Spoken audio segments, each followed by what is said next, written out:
Secure your tinfoil hats, buckle down tight, and hold on loosely as we soar over the rocky tops of the La Platas on a rocky mountain high. Get sucked into the vortex of the Four Corners and settle down snugly at mile marker 420 in colorful Colorado. It is Sunday, January 7th. Monday, February 8th, for those of you across the pond and beyond. Welcome to We Are Paradox Media's Late Night in the Rockies. I'm so glad you guys could join us this evening on one of our many outlets. If you're listening right now, you're listening live on Spreaker.com. You can also find us on Twitter, Spotify, Apple Podcasts, Google Podcasts, iTunes, iHeartRadio, CastBox, Tumblr, YouTube, SoundCloud, Deezer, as well as Podcast Addict. We tried doing the Restream.io live last night, but the guest sound wasn't coming through, so I still got to work out some kinks there. Once we get that done, we'll be on Twitch, Restream.io, Facebook, as well as Periscope until that goes over to Twitter. We're also simulcast on KPNL, which you can find at kpnl-db.com. And they have all kinds of awesome paranormal shows on there throughout the weeks and days, etc. So tonight I have a treat for all my guys and gals out there. Tonight we'll be talking to and getting to know Mr. Kriss Moon of Northwest Ghost Adventures. Since he was a young boy, he was dragged out of bed from an unseen force, and then he used to get visits from spirits, hear them as he got older, and he began to study more into the paranormal, and here he is setting out on a quest to capture everything he can, and this is his journey, and it begins here, from collecting haunted items, and their energy is still in the vessels. These are some of Northwest Ghost Adventures. Welcome, Kriss, and thanks for hanging out with us tonight. Yeah, and thank you for having me on your show. It's a real pleasure to be here with yourself, and yeah, I really appreciate it. It's awesome. I was worried we wouldn't have you on, but I'm glad we worked something out. Yeah, you had asked me right before we kicked off. Yeah, I'm so glad I'm here now as well. So yeah, yeah. Yeah, right before we kicked off, you asked me how I got into the paranormal, and basically, kind of like you, my whole life has just been filled with paranormal experiences and happenings and such, and still today, when we moved in here, we had a resident ghost, but being that I'm gifted and my kids are gifted and my husband as well, we get stuff coming in and out all the time, and plus Native American battles that happened on this property, etc. There's a lot of activity. Yeah, it sounds like it. So obviously you get quite a lot of activity in your place then. So it's not unusual. And yeah, have you ever caught any full apparitions as well? Or have you caught anything? Yeah, like that? We've actually got pictures from some of our investigations of full apparitions, all kinds of orb pictures, which there's dust orbs, and then there's spirit orbs. I actually saw one with my own eye once. I was just blown away because usually I'd only get them in pictures. I saw a full apparition here. We occasionally have this really tall shadow person. One time I saw Dylan Redwine sitting at the end of my bed in front of the closet, kind of hugging his knees and just staring at me. And that was the night before we went up for an investigation up there.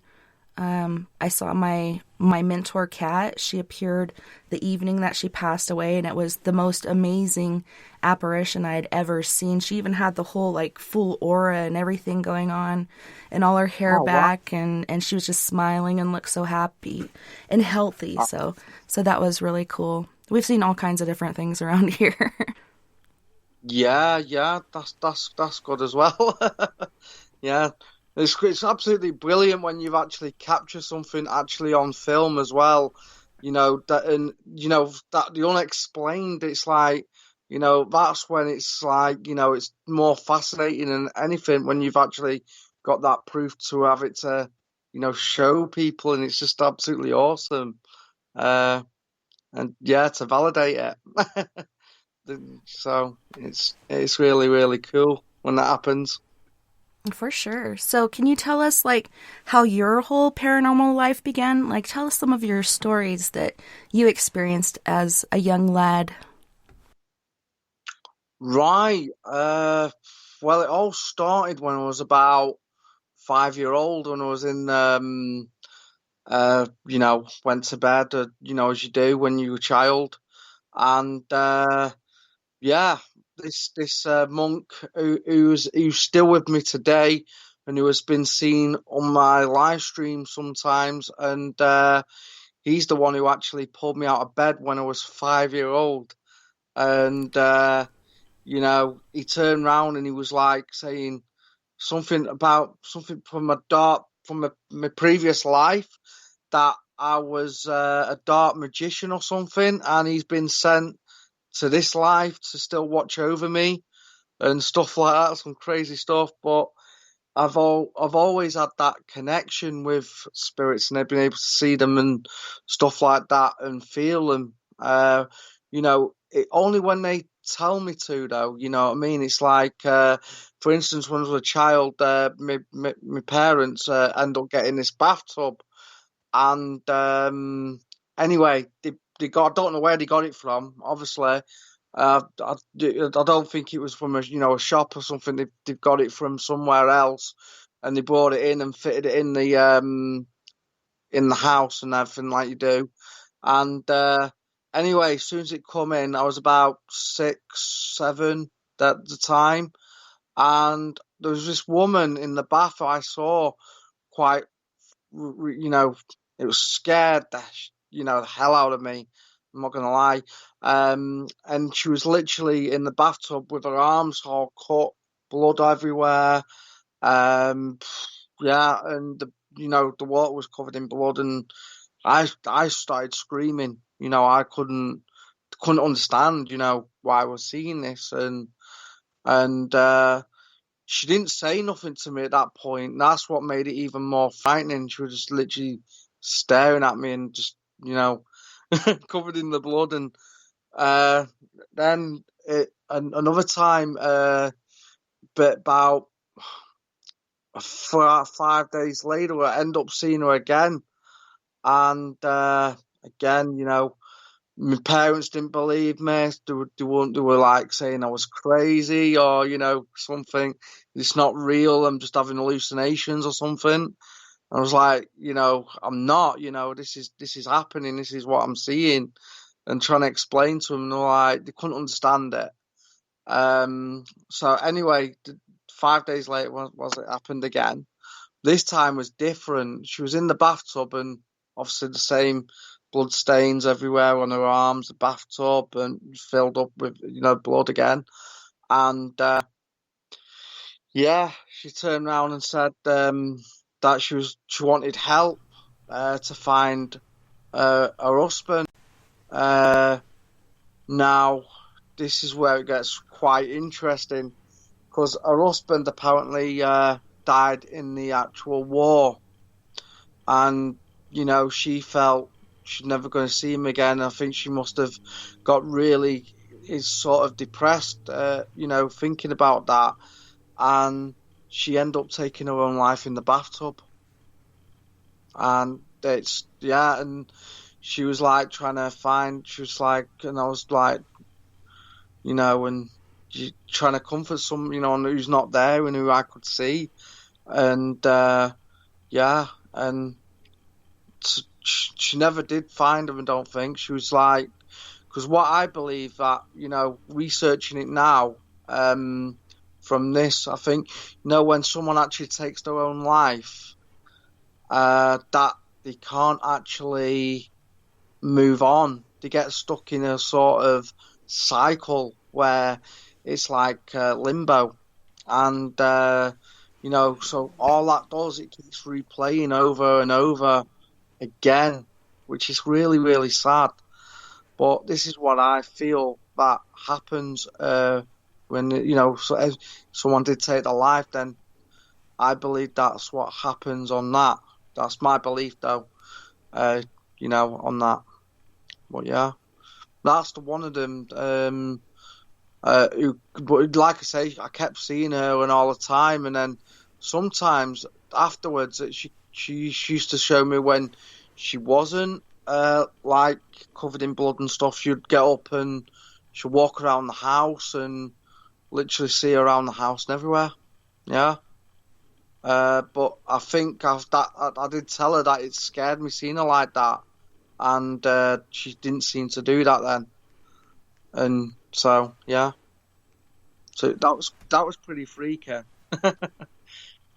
Yeah, and For especially sure. being a kid, like, what do you do? And you said you're trying to comfort her, but um, Yeah. yeah, there's so many different beliefs on suicide. What happens to a spirit of a person when they do take their own lives? We actually encountered one here at the railroad depot. They have a old immigrant car back in the corner of this building, and they actually tried to put it outside, but it actually slammed into the side of the building, these really huge bay doors that had this big old bar across it. When they came in the next day, it was open. There was snow that had sleeted in, and the car was back there where they had put it. So they're like, how the hell did this happen? But anywho's, they moved it back in, and so it's back there still in the back corner. And this particular ghost, her name was Kate Johnson, we found out. They had always called her Emmy, which Emmy's the little girl ghost there. And I'll send you their pictures later. But she was a prostitute or a soiled dove back in the day, and she was snuck onto a train with this firefighter. They'd fallen in love and they were going to elope, and being that she was a working girl, she had, been around, and the brakeman came in and got upset that she was there. There's also a story told that it was a fight over a card game, but it was really because she was there with him, and he got jealous. A fight ensued, and he stabbed her fiancé to death. She felt really guilty. Had she not been there, it wouldn't have happened. Her madam took really good care of her and sent her to California to try to make a new life, but she just had that guilt and ended up taking, I always say muriatic acid, but it's some other sort of acid that people used to use back in the day to take their own lives. So then she was stuck Wow. on this Right. train car, like kind of like her own purgatory or whatnot. And when you'd walk in there, you'd feel all kinds of different things. At first, it felt like being in a very tight space, like claustrophobic, and then you get back to the area where this fight happened, and your face is flushed with heat, and you feel anxious, and then in the very back it's just really hot, and that's where the stove was. But of all things, because I always thought they were stuck too, but the curator, we gave them all Wow. the information that we had gotten from her. She said Kate Johnson, Walter, intention, death, sharp tool, so on and so forth. So we gave him all this information. He found out she really did exist, and the whole story I told you.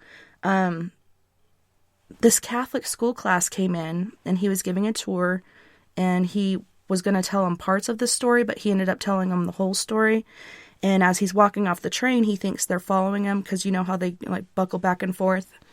And Yeah. as he goes down the stairs, he heard them saying this Catholic prayer, and he said it was the most beautiful thing he'd ever heard. He grew up Catholic, but he had never heard this prayer before, and I actually came in that next week, and he told me what happened, and he said, can you go back there and see if you feel her back there anymore, because I think she's gone. And she was gone for about 3 months, but because Emmy's there and the brakeman's there, we got a picture of him too. She came back to protect Emmy, so she's back. But it's cool that they were able to do that and release her from, like you said, that cycle or that purgatory that she had put herself into. Yeah, yeah, absolutely. Then I didn't. So yeah, so obviously they can get out of it then. But it must be quite hard. It must be, you know, yeah. But it's just that I wish I knew back now what I knew then. You know what I mean? Then because now, I wonder now, is she still there? Is she still living? In that, because obviously my parents moved and that, and obviously, and I was thinking, is she still there? Is she to this day? And could she still be in that bathtub or wherever that bathtub has gone? Because she was attached to that because her energy was on that, and that's what I feel that that's why she was, yeah, and that's why she was attached to it. Yeah, I hope somebody, eventually was able to Mm, help her. I hope she isn't still stuck. Kate was stuck there since exactly. like 1880 something. So over 100 years she was stuck there. But it's cool she came Wow. back and she was able to help Emmy Yeah. out. Oh, that was good then. Oh, for her. Yeah, absolutely. Um, but yeah, that's more majority of it. To help other spirits, try and cross them over. More or less so. When I do the sensory, I've been doing that recently, and it's been absolutely brilliant. It's like some of my streams where I've done that is, I'm like blindfolded, and I'm picking up what people are actually saying in my chat room, and they don't, it's like quite freaky because I'm like blindfolded and I can't see, and and saying all this stuff and picking up like on spirits and helping spirits and crossing them over as well. That's really, really good part of what we do to help like the other spirits as well. But recently we've done a lot with Angela at the moment as well. We're just on our previous streams with the haunted doll Angela. Would you like to hear her story? Yeah. Okay, so basically I've had Angela around about 4 years now, and I ended up getting her from another. Well, at the time I was studying haunted dolls about roughly 4 years ago, and it's what got me into either haunted objects. I was thinking, anything can have an attachment on and I think a doll has an attachment more because it looks like a human. It's the closest thing to what we are. So it will, and whatever, if that was somebody's, But in this case, I was looking at a doll called Elizabeth on eBay, and Elizabeth was actually the first doll I actually got from him. And anyway, she was like from Pengersic Castle in Cornwall. Apparently, she was one of the princesses, and she got pushed off the roof at Pengersic Castle. And her spirit was supposed to be in this doll. But when this doll actually arrived, I had the weirdest dream that night, and that's when it was actually I was seeing this other thing. I was having a dream about Angela. This is it. So I think because he had the Angela at the same place, her energy got onto that one and come in there, and was giving me these dreams about Mark actually burying her on, in a Tesco bag out near his shed, and she showed me exactly where it was in the bag and everything. So the next day, I was like, I've only had this doll from him, and I was like, I've had something weird happen to me about, this doll. It's showing me something like it's been buried or something in in a Tesco bag. And then he was like, "Stop talking." I was like, "What?" And then he was like, he was shocked because he was like, "How did you know that?" Sort of thing, I just buried a doll last week in my garden because I didn't like the energy around it, and I went, "That's absolutely crazy," and I said, yeah, and that's when I knew she was, and I must get this doll off him, and. Anyway, so the story goes, I can't say too much because I've got a TV show coming up with her on it and stuff. But yeah, it was just absolutely mad the way she connected with me. And but yeah, what he said was that he got her, and the story behind it was she was from Ireland and in a witch's coven. And they were practicing witchcraft and all that, and they summoned supposed to be a 1,000-year-old incubus into this doll. Oh no! It's crazy, yeah, exactly. And then I'm like, oh wow. And he said some of the stuff what happened is like, then I was more curious into, what it, yeah. So. Anyway, she's literally got really active. She's good on EMF. She's been like caught just recently with like a white mist around the doll, and that was on live stream this actually Friday night. From this Friday night, so my last video, what's on my channel, it's about 5 minutes, but some of the stuff and the orbs and are absolutely crazy and phenomenal. There were responses sometimes, and she's mostly jealous of me and my partner, my missus, yeah. And she's literally strangled her. She's done stuff like that, and I've literally told her, if you don't pack it in, I will do the same to you, and I will bury you and get rid of you. And she seems to have stopped then. She's not done anything to Sharon at the moment like that. That's the only worst bad thing she's actually done. And also, I threatened to put her in a glass case about 2 weeks ago on my stream, and all of a sudden I got a sharp pain, like stabbing in my kidney, and it felt like my kidney was about to explode, and I knew that was her. And she's already broken 2 glass cases into millions of pieces. It's like she can break glass, and sometimes it does scare me that what she can actually do in terms of that, but it is quite frightening energy, really, But yeah, it's phenomenal. Yeah, and there's so many things that have been said about ghosts throughout the years. Like you said, with our parents or grandparents or whatnot, nothing's happening. There's no such thing as that. You're just imagining it or whatever. And then other people have said that ghosts can't physically harm you or whatnot, but or entities. And there's been so many different cases where that has actually happened. So it's just amazing the different things we learn through experience. And what possessed you to purchase or get this doll?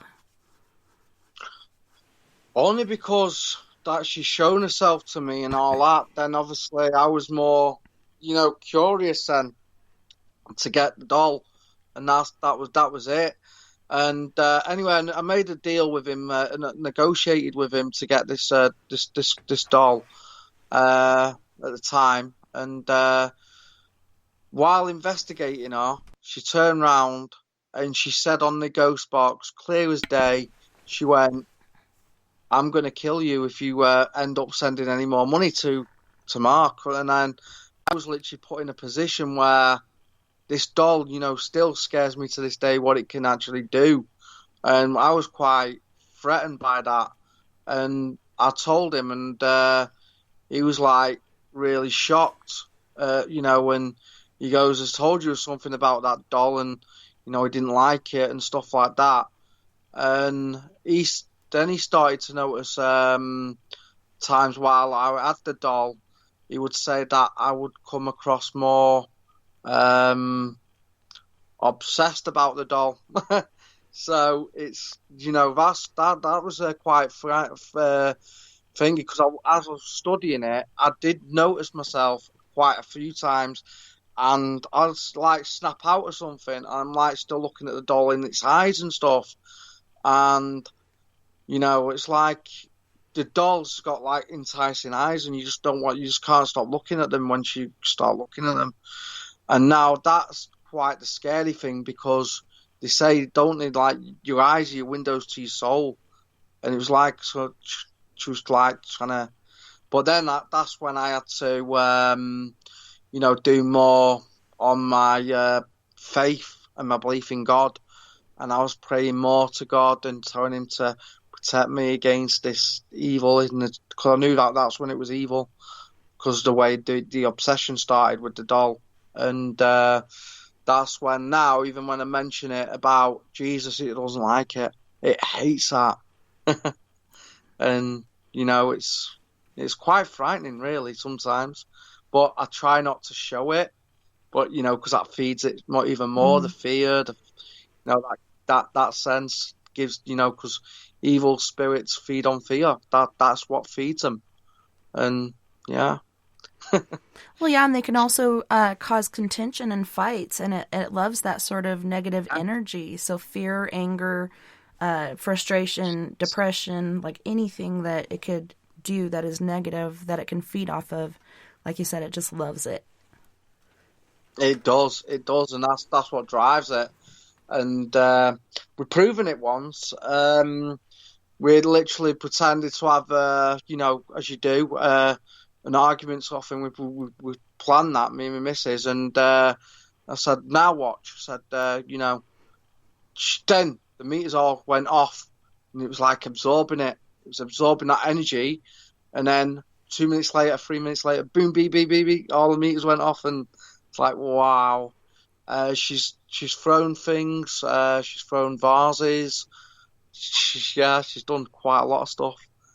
The worst thing I would say that she did was when we were out once. She let the parrot, what we had, she let the parrot out and opened it. Yeah, but we were quite shocked and upset when we got back because the parrot got killed by our dog. Yeah, exactly. So it was one of them, and we were trying to figure out how it happened. But that was the negativity in the doll, and that's when I knew that. We had to thinking, what to do. I didn't want to get rid of it. Well, either get rid of it because I still like to do the streams with Angela to this day. So it's like, we got a caravan, and that's where she goes sometimes now. She goes in there, and if she doesn't behave, we can put her in there. So sometimes, And that's so a what? we do some of the streams. A caravan, and that's on the, on the land as well.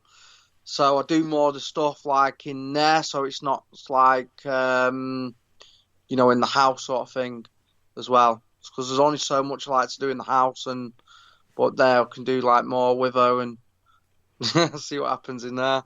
But some of the stuff that she does do in that, it's still there. Wherever she goes, the meters are always going off. Doesn't matter where she is, and it's weird. It's absolutely crazy. Yeah, and I noticed on your live that you did and some pictures that you had taken of it that there's quite a few dolls in there. Are those haunted as well, or are those just part of a collection? No, they're all haunted actually. That's what I mean. So it all started then. Now I've got a bigger collection, and they've all got a story behind them. So yeah, a lot of them I don't know the stories on. I've got to do work with them all yet, but they've all got some kind of energy to them. So yeah, we've had children. There is some children spirits in them, and I've been seen catching them around the house as well. And they're like, but Angela's the worst one in negative wise, I would say. Yeah, out of all of them. I wonder, like, once you do start checking in and investigating on these other dolls, if she'll get jealous and who knows what she'll do. Precise my point. That's what I was going to get to, and that's the reason why she doesn't. And then it's like she wants to be the center of attention. She loves being the center of attention, and she craves that. And it's like she doesn't give her any other spirits. As I say, when she's around like that, she wants to be it all the time. It's like sometimes I tell her, no, Angela, you can't. You got to give other spirits a chance to come through. But yeah, it's mad. Yeah, I could just imagine her tearing the other dolls apart and consuming the spirit within it. But haunted items are very interesting. There's so many people that if you don't have a haunted house, you could purchase antiques or a doll or whatever else and something's attached to it. A friend of mine, Rhonda, she actually, I think her grandmother passed and she inherited all these dolls, or it could have been from her mother. I can't remember quite what the story was, but her grandmother used to live in Germany, and I guess it was like a duplex, and she had a little girlfriend that lived next door who had a doll. And then one day during the war, I guess a missile or something had hit her neighbor's house, and so the little girl and her family died, but her grandmother went over and grabbed the doll that they had always played with and kept it. And she said once she received that doll collection, that one particular doll was haunted, and she figured it was the spirit of the little girl that used to own it. So it wasn't bad or anything, or malevolent or malevolent. Right. I was just going Yeah. to get to that though. Even sometimes they show themselves as little girls. Again, that can be, a, a sign what they will do. Negative energies, because what they want is to get your trust. And once they've got your trust, then they will start to, develop into more things. That's what a demon tries to do, to get your trust in that way. And I noticed that with Angela, she's done it a few times, and and we just know that she is actually, what she is. And yeah, again, it was like the other night, and I said this on my live stream. I went, "You're after my soul, aren't you, Angela?" And the ball started flashing constantly, Oh like, no. and I thought, I know that that's what you're after, because, this is what they want, negative spirits. They want to have a vessel that, alive, that, that it's quite scary, really. It is frightening, to be honest with you. Yeah. So, But in it's, your dreams, I've when my she face. comes to you, does she look like the doll, or do you ever see her in her true form? No, I've never seen her in a true form. She always comes as a doll, and she's done it where she's actually physically hurt my dogs in my dream as well, like torturing them, stuff like that. And it's just awful. I wake up and I'm like, that's not cool, Angela. That is really not, nice, sort of thing. And stuff like that. And I think that's what gives her more, energy from that, because then it's like she's won that, because I've woke up sort of in a, looking at them, checking the dogs out to make sure they've not got these cuts on them and stuff like that. What I've seen them with in my dream, it's like, it's just unreal. It's like, wow. But no, I have a Bible. I keep a Bible in the attic as well. I keep a lot of crosses in there. I have crucifixes around. I have to bless her every day with the Lord's Prayer, and stuff like that as well. I do that, and she does get mad about that. She doesn't like it, but that's what what I've got to do. So it's kind of having like the like an Annabelle kind of doll, if you must and you've got to literally ask permission sometimes, if is it okay if someone can come in and have a look at you and check her out and see if it's okay, because otherwise sometimes if she's not cool with it, for their safety, then as well I have to tell them, what about Angela? Say, you still want to come in and investigate and do some stuff with Angela? And they're like, okay, and they're like, sort of thing. And then, but she did one of my mates who come. This was crazy. This was last year, and he's never been around Angela before. And anyway, for some reason, he got a screenshot of Angela placed upon his phone, and she was like, put it on his screensaver. So every time he looked at his phone, he had Angela on his phone, and he don't know how it got there.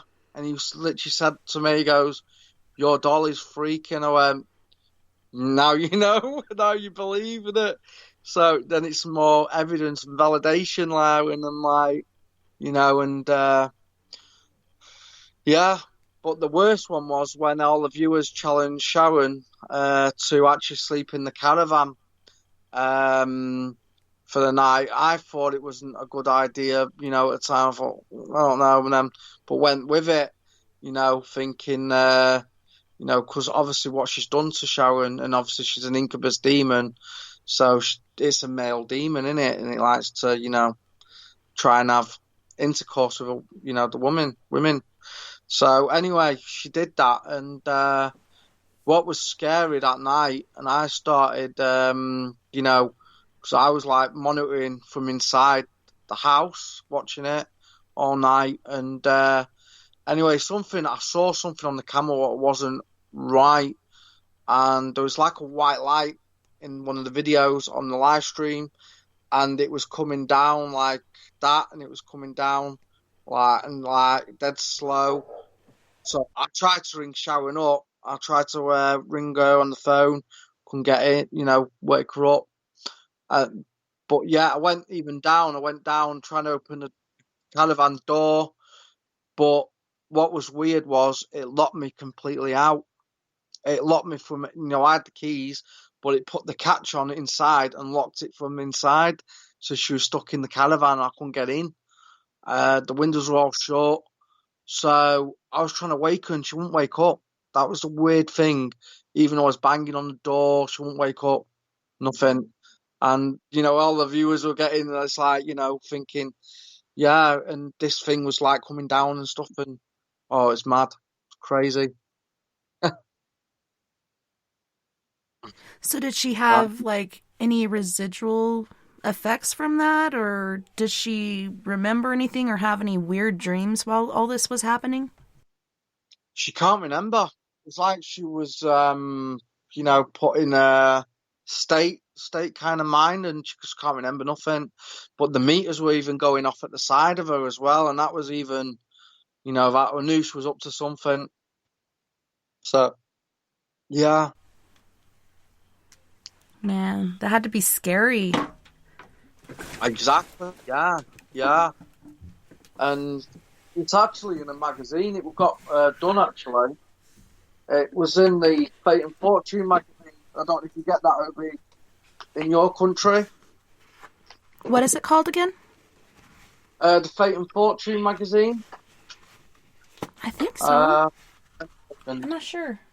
It sounds familiar. oh, does it? Hang on. So, let's go and turn this on.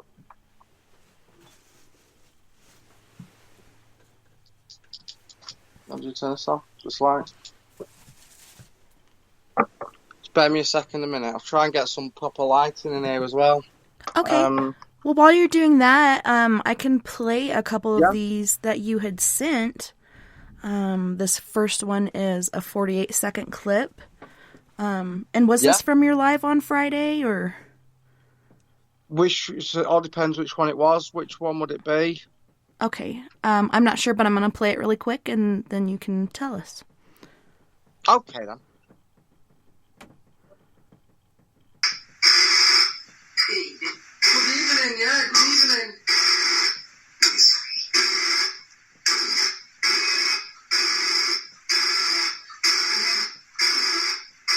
I'm picking up like you're good with your hands.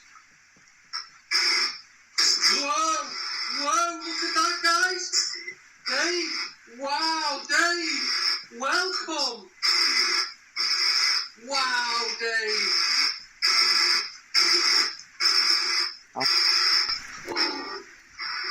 You were good with your hands. You all saw that, guys. And the light went out as well.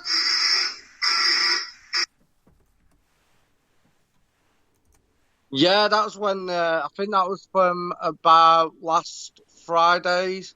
No, not last Fridays. That was about a week ago. And what happened there? Was that the one where the light went off and on? For me, it just showed like the same picture. There was no movement or anything, but I could hear what was going on. So that was kind of odd. Oh, right. Right, okay. Yes, some of the stuff that happened though, it's like even on the live, the lights actually turned off and on. It's just bizarre. So as this picture here, I don't think you can see that now. That's the actual magazine, the Take a Break magazine, and that's with the Angela in it with my missus. Nice. Yeah, so you can see all that. I survived the night with the evil doll. Dang. Yeah. How did that You'll all have to work do, out? Did they call on the phone and talk to you? Did they come over and interview her? I mean, that's pretty insane to be able to get into a magazine like that due to an experience. well, yeah, that's exactly it. That was it. And did an interview with her, and went through everything with her, what happened, and trying to interview with that. So yeah, that's. I don't know if you can actually get that. That was actually this year's February's edition, so you might be able to still get it. That's pretty cool. I'll have to look into it. All right, so Yeah. there's a few more clips here. Did you want me to play these as well? I mean, I'm just interested to see what's on here and for our listeners to hear it.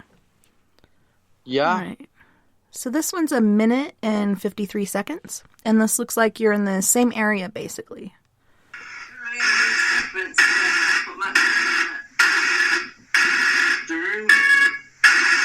In what way, Dee? In what way do you feel it's... Oh, there's where the light's going on and off. That light just turned on! No! That light turned on, guys! And then right behind you where the doll's at started blinking too. Oh, that turned on.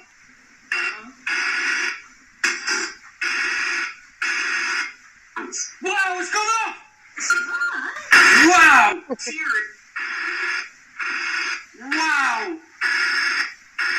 You can tell by my voice how shocked I was then. We need to sound debunk it. Yeah, but the laptop's not on its down. That could, so if it's working, the laptop. To get it working, the laptop would have to be lifted up. Okay? See there? It's on again.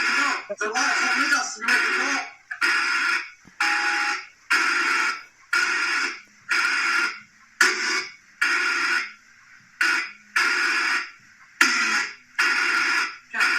So that shouldn't come on without That should come out power like from the laptop. the laptop lid has to be lifted up. So we get the laptop lid down. So that's what we try and do as well. We debunk things as we go. But I can't explain why that's done that. So I'm trying to work this out.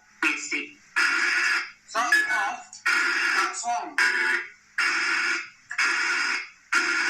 There's power in the laptop, you see, but it's turned on. Dang. Is that in your living room? Where are you guys at? That was actually the bedroom we had her in. Yeah. Oh, wow. Yeah. So yeah, then we, after the live stream, put her straight back in the caravan. Yeah.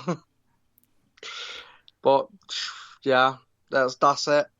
So It sounded like it said Stacy so towards the very end through the ghost box. Stacy? Yeah, Did you it hear did that? say like that. I've got a doll upstairs called Stacy as well, so that's pretty interesting. And yeah, that's I'll have, on the next live which is tomorrow. I'll show you which one Stacy is, and she's like a big, we've got blonde hair, quite a big doll, and that's Stacy. Nice. Yeah, it's mad. Yeah.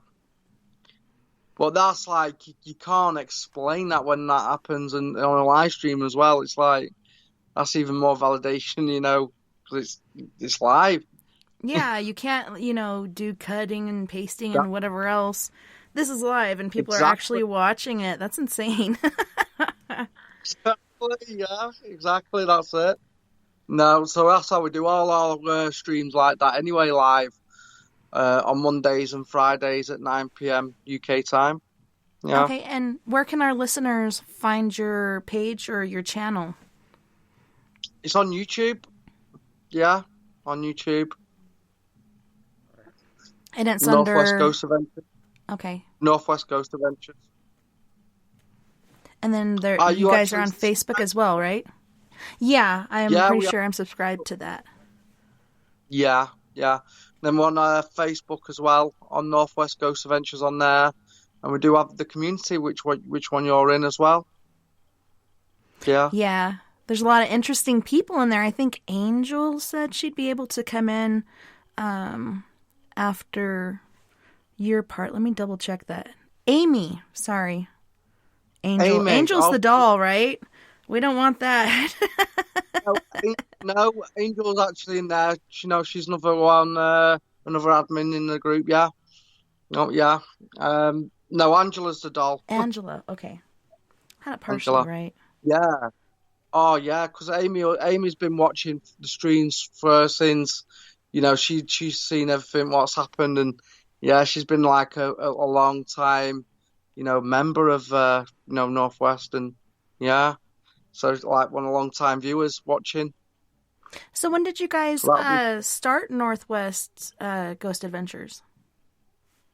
Roughly about, well, it was called Spirit Encounters when I first started up on YouTube, and then obviously that was it, and then we just literally changed the name towards about 2 years. We've been back called Northwest now, Northwest Ghost Adventures, yeah. But yeah, I've been doing it for 5 years on YouTube.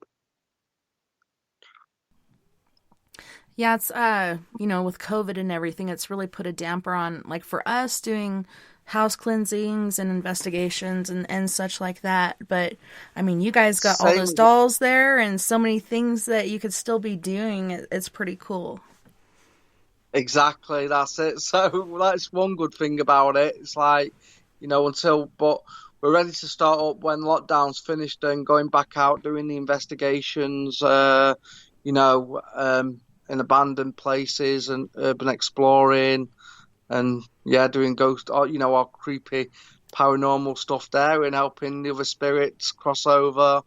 And we even said we're going to take Angela on a few there as well. So she'll take her on a few investigations and see what happens, and yeah. That'll definitely be interesting. Yeah, the only thing we've really been able to do as a group, we go to the cemetery here occasionally, and then not this last week, but the week before, I went to my sister's house. She's moving out and wanted me to check it out. And then we also went to a homeless camp and checked out some stuff there. But yeah, it was so nice to finally get out after being locked down for so long and not being able to do anything. Because I've been just, fiending to do something paranormal, and I try not to do it here because I have kids, so I try to keep that away. I know you do, don't you? But, you got to keep going as you do, innit? At the end of the day as well. So, like I said, the sessions must go on. So, yeah. But that's why I do more of the other stuff in the caravan, and, keep like a lot of the other stuff, like dark stuff like the apps and stuff like that. I won't use these, like the Solomon app in here, because it does open portals, because it's using like frequencies. We've tested that out in the caravan, and it's literally, it draws in other energies and it opens other doorways to other realms as well. And you've seen it when all the orbs come as well. It's like weird. Like the frequency when that's going and running, the orbs and everything, it's absolutely amazing. And it's, and yeah, when it's crazy though, that app. I don't know if you've ever heard of it, the Solomon app. Mm-mm. But yeah, our viewers have even said that sometimes when listening to it, things start happening in their houses as well at the same time. And then it's like, oh wow. So it's like opening that in people's houses too. So we've had to try and protect people and give them grounding themselves and stuff like that properly, because we didn't realise that it was having that effect on other viewers who are watching. But yeah. So yeah, it's crazy how that happens, right? Like here on our show, every month we do Ghost Box Live with Bill Hauser, and he's from Canada. And we have to go through it with people at the beginning and also at the end on ways to protect yourself, because our friend Sandra, I think you talked to her in the Wapham after party a little bit today. She's from BC, and she had something actually try to attack her at her house after one of these ghost box sessions. So we're sure to, walk people through that are listening. It doesn't really matter where you are throughout the world. These things can come and present themselves. It's pretty insane, but also interesting. Like, how do they do that? Yeah, exactly. It's like I think how they do it is they travel through, Wi-Fi, because it's still like, that and that. But spirits can actually, be in another place at a different time in the world. Doesn't matter where they are. They travel at the speed of light, Mm-hmm. you know. But all we are, this is what I think to ourselves, all we are in our body is a shell. Our soul, once we pass, we become that energy of a white orb, and that is our actual soul. And that's when we leave our body, that's what we become, a spirit. Yeah, I believe that too. Mm? We're just spiritual beings having a human experience. Precise, This is just a precisely. little short blip in time, and there's just, expansive time before and after this. Yeah, yeah.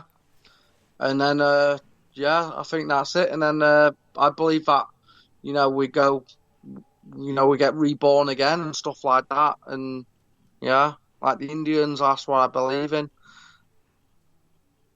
Yeah. Yeah, it's pretty I do awesome. even have a American, native guide as well. And her name's actually Moonstar. So that's, yeah.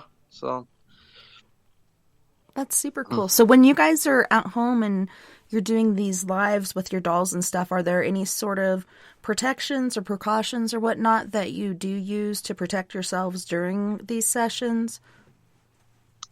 yeah. Literally ground herself. Imagine a white light, coming up through your feet and up through your body, and ground yourself that way with the protection of white light from Jesus, and call out to the archangels and to protect us on our journey, and then what we have to face. And I think it's got to a stage now with Angela that I will end up keeping her, because I'm frightened if she gets into the wrong hands that she could actually do some serious, harm to somebody, and I wouldn't like that. So at the end of the day, I know it's like a learning curve, and we've had to do stuff the way we have, and got advice actually from a priest and stuff like that. Now, he did want to take it, but I wouldn't let her go. So that's where it comes like, and it's like an addiction as well, like a drug. And when you start getting these activities and stuff like that, it gets like, you love that, and just carry on doing what we do. Yeah. But yeah, the priest and all that. But yeah, I was like, but then what would they do with it, or what would happen to it, or whatever, as well. So So it's with like one the of them. yeah, you were saying you've put her in a glass box and those always shattered. Have you guys ever gotten them blessed or whatnot to where maybe she can't break out of it? No, that's one thing we never got. We never did it where we got it actually blessed though by the priest, which would be the next step if she ever got like really, really, and started doing really nasty things again, or at the minute she's not doing that. She's more messing around with electrical equipment and just being just being Angela. Yeah. But we've told her, and we've set some ground rules to her as well, and it seems to have started to listen a bit and stuff like that. But technically, sometimes she doesn't, and she just can be a bit, mischievous. If you know what I mean. Mischievous is the word, definitely. Well, yeah, Bad Dolly. Okay, so we're yeah. almost at That's it. our first musical break. Can you tell our listeners again where to find you on YouTube as well as Facebook? Yeah, it's on Northwest Ghost Adventures on YouTube. Awesome. You can also find them on Facebook, and they also have a really cool chat with a Yeah, bunch of yeah. different cool individuals in there. I don't get to pop in a lot because I'm doing homeschool, and I'm the doctor, the chef, the teacher, like everything going on during the week, and then on the weekends I'm doing this. But I do get to see the conversation, and I'll go in and conversate sometimes. Oh, But yeah, you do, yeah. Oh. I love the But energy yeah, of so everybody in there. is So is Amy going to come on after this one, is she? Or is she going to... I believe so. She said she signed up, but I haven't seen her on Skype or anything. So during this music break, I'll go back in and talk to her and make sure we get connected. And if you're up for it, feel free to stay up with us. But I don't want to keep you up longer than I have to, because I know you do have a doctor's appointment tomorrow. But I really appreciate you making it tonight, because I know that was an issue there. Yeah. Oh, yeah, I'm so glad to have done it and been here and, you know, having the experience as well with yourself, and it's good. Really appreciate it. Well, thanks again, Kriss. Yeah. All right. On this musical break, we have Gravity from Krakow, Poland with Throw You Away. Then we have Mr. Fred Johnson III from Canyon County, California with Sugar. Gravity again with Take a Walk in My Shoes. And then we have Prime Example, which Roy Washington, our musical host, who donates all our music, is a member of this band. And the song is Dancing Machine. I really like it. Gets you moving. You can shake off all that negative energy and such. So you guys sit back, relax, enjoy the musical break, and we'll be back here shortly.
Where did our love go wrong, my sugar?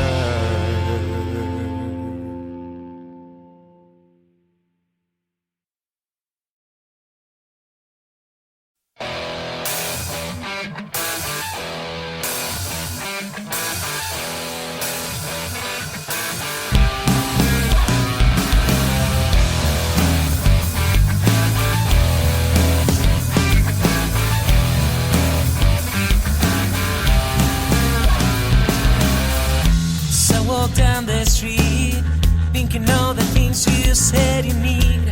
Well, don't you tell me, baby, how do you feel? So I walk down the street, thinking all the things you said you need. Well, don't you tell me, baby, how do you feel? Don't you take a walk? Well, don't you take a walk? In my shoes, why don't you take a walk? Before you tell me what to do, don't you take a walk? Don't you take a walk? In my shoes, why don't you take a walk? Before you tell me what to do. No, it's easy, you tell me what to do. Have you ever stopped to think all the things that I've been through? No, it's easy, you tell me what to do. Have you ever stopped to think all the things that I've been through? Don't you take a walk? Don't you take a walk? In my shoes, don't you, baby, take a walk? Before you tell me what to do. Don't you take a walk? Don't you take a walk? In my shoes, don't you, baby, take a walk? Before you tell me what to do.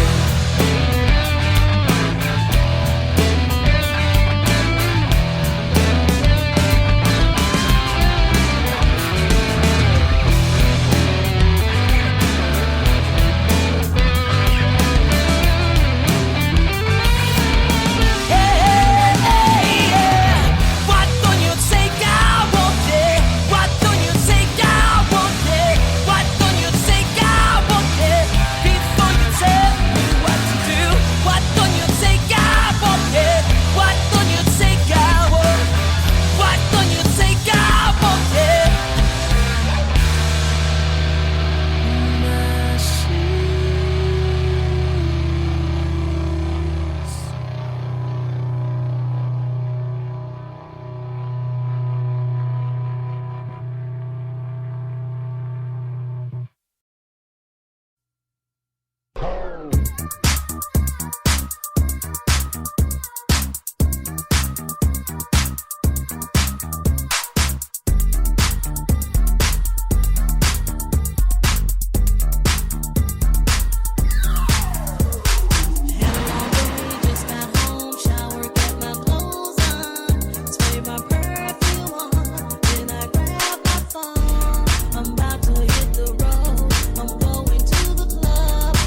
mama, can we be friends? I can't let this night just end. I really wanna know if I can see you again. Give me your number, we'll get back on the scene. We can hit another club if that's your thing. We'll be partners in crime, you and me, as we ripping up floors like two dancing machines.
Welcome back, and thanks so much for joining us tonight on We Are Paradox Media's Late Night in the Rockies. Tonight we have Northwest Ghost Adventures. We have Kriss Moon on, as well as Amy. You guys, welcome back, and thanks so much for hanging out with us tonight. Yeah, absolutely. Thanks for the invite.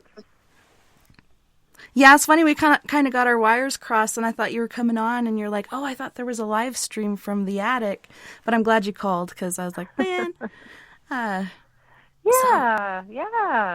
Interesting topics. Always good to chat about. Yeah, absolutely. So, Amy, can you tell our listeners a little bit about you and what you do with Northwest or Ghost Adventures? Yeah, so I've actually been a researcher for years as well as an investigator, and I kind of went through a dormant phase, if that makes sense to anybody, where I just got out of it for quite a while. I came across Northwest Ghost Adventures online, actually. Started watching the live streams, got invited into the Facebook page. So what I do right now for Kriss is I review and fine-tooth comb the live streams after he's done streaming, just to be able to capture some images that not everyone can see while actually watching the stream live. And then I post those pictures. We catch all kinds of things. Right. You do, alongside me as well. Dee does the videoing and... just recording from the live streams when things happen. So, the review team, and that's it. It's to we put the videos together and put the highlights all in, what's happened during the live stream, and we do that afterwards. Because people don't have a lot of, time to sit there and watch a full live stream. So, the highlights is like 10, 15 minutes, the best features what's actually happened in that video, so it gives them that a little bit of time to just watch the highlights instead of the whole thing. But we leave that on still anyway. If they want to watch all, it's still there as well to go through. Yeah, absolutely. We actually caught a blue orb on Friday. Yeah, that stream was insane. Yeah. It was. But I don't know if you've noticed from all the time you've been watching the stream that the energy seems to have ramped up a lot. It's gone more crazy. Yeah, it really has. What do you think might be causing? Honestly, I do not know at the moment. It's just like, is it because of the lockdown? I don't know. It's like, is it because there's more negativity in the world and it's picking up on everybody's stresses and everyone's stressed right now? Is that causing it? I don't know. It's really interesting, isn't it? It's bizarre, but I don't. Again, I'm just going to say my belief is that it is because of all the negativity, what's going on in the world, and it's the work of the devil, really, isn't it? So, is it that what's causing it to ramp up? That's the mystery. Yeah, we were talking a little bit about that last night, and it seems like, not just Halloween, but for quite a while now, the veil just seems like very thin. There's so much activity going on, whether it's alien UFO or, ghost hauntings or different entities, It just has really ramped up.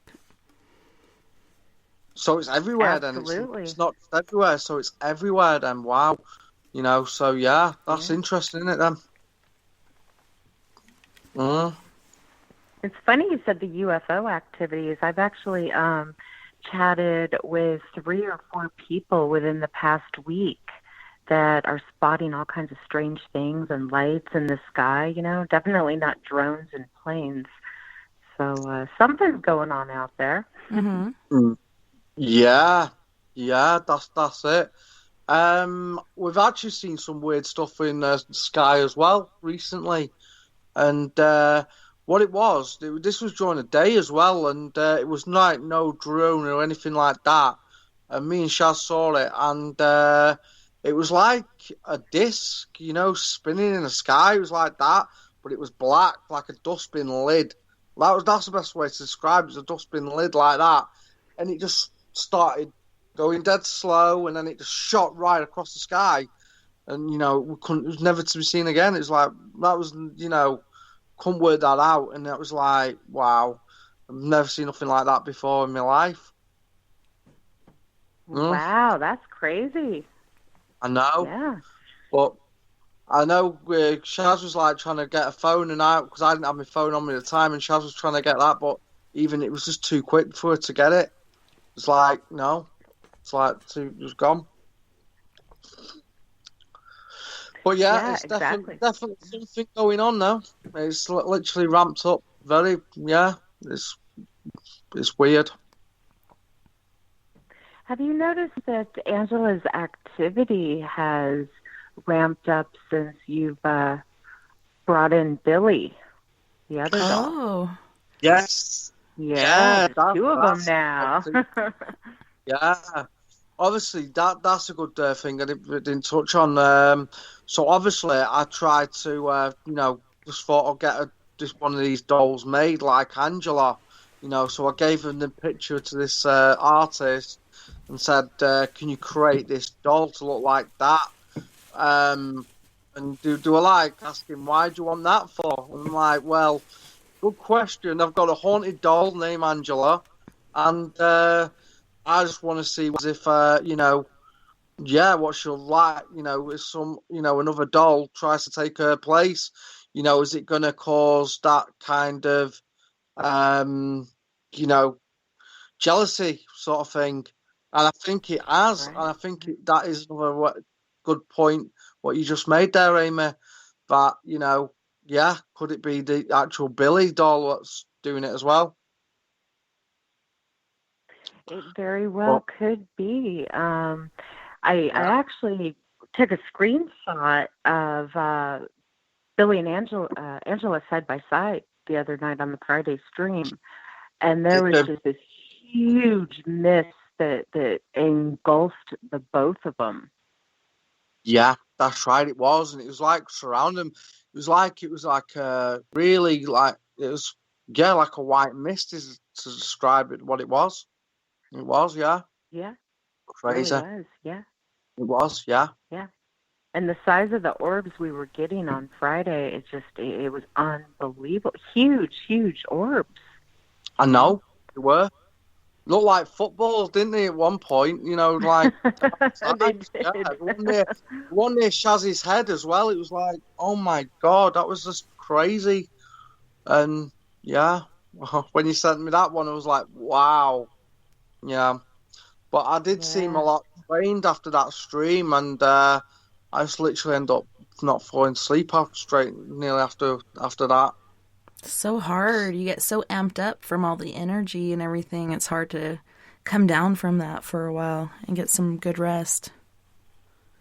Yeah, yeah, It really absolutely. is. It really is. It Yeah. is, yeah. Do you find, Chris, that when you do filming inside the attic, are you a little more drained uh, from filming in the attic versus, say, the rest of the house or even the caravan? Um, no, well, the attic, yeah, and the caravan are the most draining. I don't know why, and I don't understand why the caravan so much. It's like being in there for about an hour. You start to feel disorientated, and when you feel like that after about an hour, it's a weird feeling, and you just feel like you're on a boat sort of thing, and you're swaying, and yeah, it's a weird feeling. But the attic is again, there's something else in there that I do not like, and it's in that actually, it's in the hole in the wall, and I don't think that helps. With what's with Angela as well. That That's another. that sort of swing, like, you feel like you're gonna go off balance. Don't know if you feel nauseous or anxiety or whatever, but those are generally like portals or vortexes, those areas. My sister had one in her hallway there, right between the washer and the back door. It was insane. Everybody felt it, and then one of us mentioned it later on, and everybody said that once they walked through that area, they felt it as well.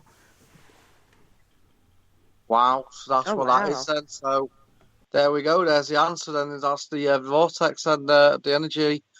So yeah, wow. There we go. Wow. But we do some crazy stuff in that caravan with the frequencies, like I was telling Tessa that about the Solomon app, and when we've done it, we've captured so much when it opens up different portals and stuff like that with the frequencies, and when you capture that, and it's crazy. Yeah, and we were talking, Amy, a little bit about our paranormal experiences, and I'm sure with you being here, you've probably had some paranormal experiences of your own. Are there any that you have that you'd like to share with us? Oh, gosh, where do I begin? Perhaps the beginning. I want to hear it all. Good start. Good start. We got to start somewhere, right? So, Chris, I think I've told you this. I tell very few people, actually, but it kind of all started for me at the age of 5. Same. Yeah, and it always 5 weird the years age old. of 5. Yeah. And the first experience I had was probably one of the scariest, to be honest with you. So I had just gone to bed, hadn't fallen asleep yet. And, like the twin beds that children sleep in, and like one side of it is up against the wall, the other side faces the room. So I was getting ready for bed. I flip over on my side. I'm facing the wall, and probably within a matter of a minute, I feel 2 really hard prongs on my back, like somebody took their finger and kind of jabbed you in the back. And at the time, I just kind of blew it off, didn't think much about it, try and fall asleep, and 30 seconds later, same thing, really hard jabs in my back.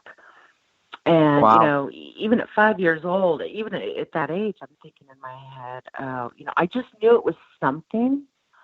And I knew that it wasn't good. I just knew that it was a spirit. So I kind of slowly turn over. I still have my eyes closed, kind of roll on over to my other side with my eyes closed. And I just knew when I opened my eyes that something was going to be there. I knew that. And sure enough, I opened my eyes, and I remember it like it was 2.5 minutes ago. There is probably, I would probably say, close to 7 foot. It was a 7-foot full apparition demon. Oh, no. This thing was just huge. And I remember looking at its feet, if you want to call them feet, and they were floating above the floor. You know, my heart kind of stops and you go into shock. And I closed my eyes and I was like, oh God, please make it go away. I didn't even get to the very end of my thought, and this thing backs away from me. It's literally backing up away from the bed, kind of like with this look on its face of, I just kind of messed with the wrong kid type of look, you know, kind of surprised. And it keeps backing up, and the farther it gets away from me, the more it starts to dissipate into a mist. And within a matter of seconds, it completely fizzled out, vaporized, disappeared. And that was the first experience that I've had.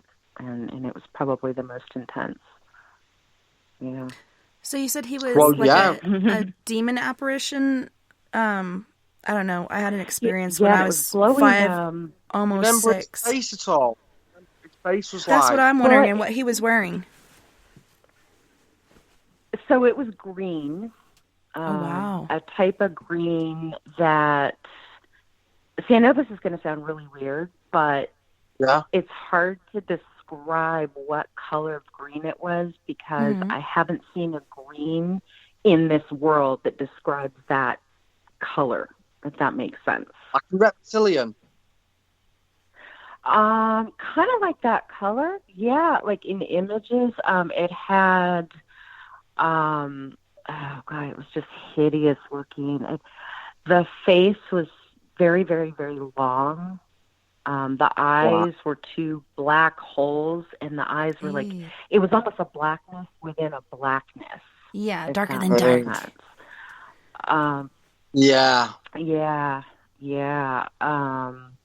It had like this really just horrible nose, if you want to call it. It was like this huge long nose. I mean, it was just, the thing was horrific looking.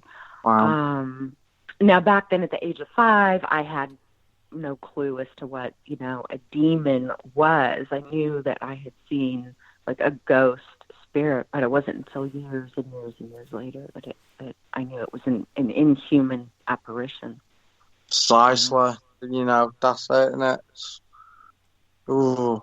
Yeah. Would you say you ever saw it again? Did you ever see it again after that night, or was that it? What's funny? I never saw that particular apparition, spirit entity. I never saw that one again. I saw a few more years later, but the first one was probably the most intense. Yeah, it just like sticks with you. Like you said, it's like 2 minutes ago. This is how vivid it is in your memory. Yeah. This is not something you made up. It's almost like... No, exactly. Yeah, it's like it's like imprinted into your mind, you know? Mm-hmm. Yeah. You remember every last detail. Yeah, exactly does. It's like when that monk dragged me out of bed when I was 5. It's like, you know, it's still crazy. Yeah. Sometimes, like, we have actually witnessed and seen him on the live streams as well. Sometimes, yeah. I've heard people have been able to spot him here and there on the streams. Yeah. Yeah, that's right. What? Yeah. Yeah. It's crazy. Yeah. Mm-hmm. Yeah. I think you guys have. Carl saw him as well. I think Carl actually saw him as well. And this is the lizard dude? Yeah. What the crack? What is he doing? He's just going and visiting everybody? The monk, yeah. But I also went to 5 as well, and I actually got a monk doll ready and took it to 30 East Drive with me.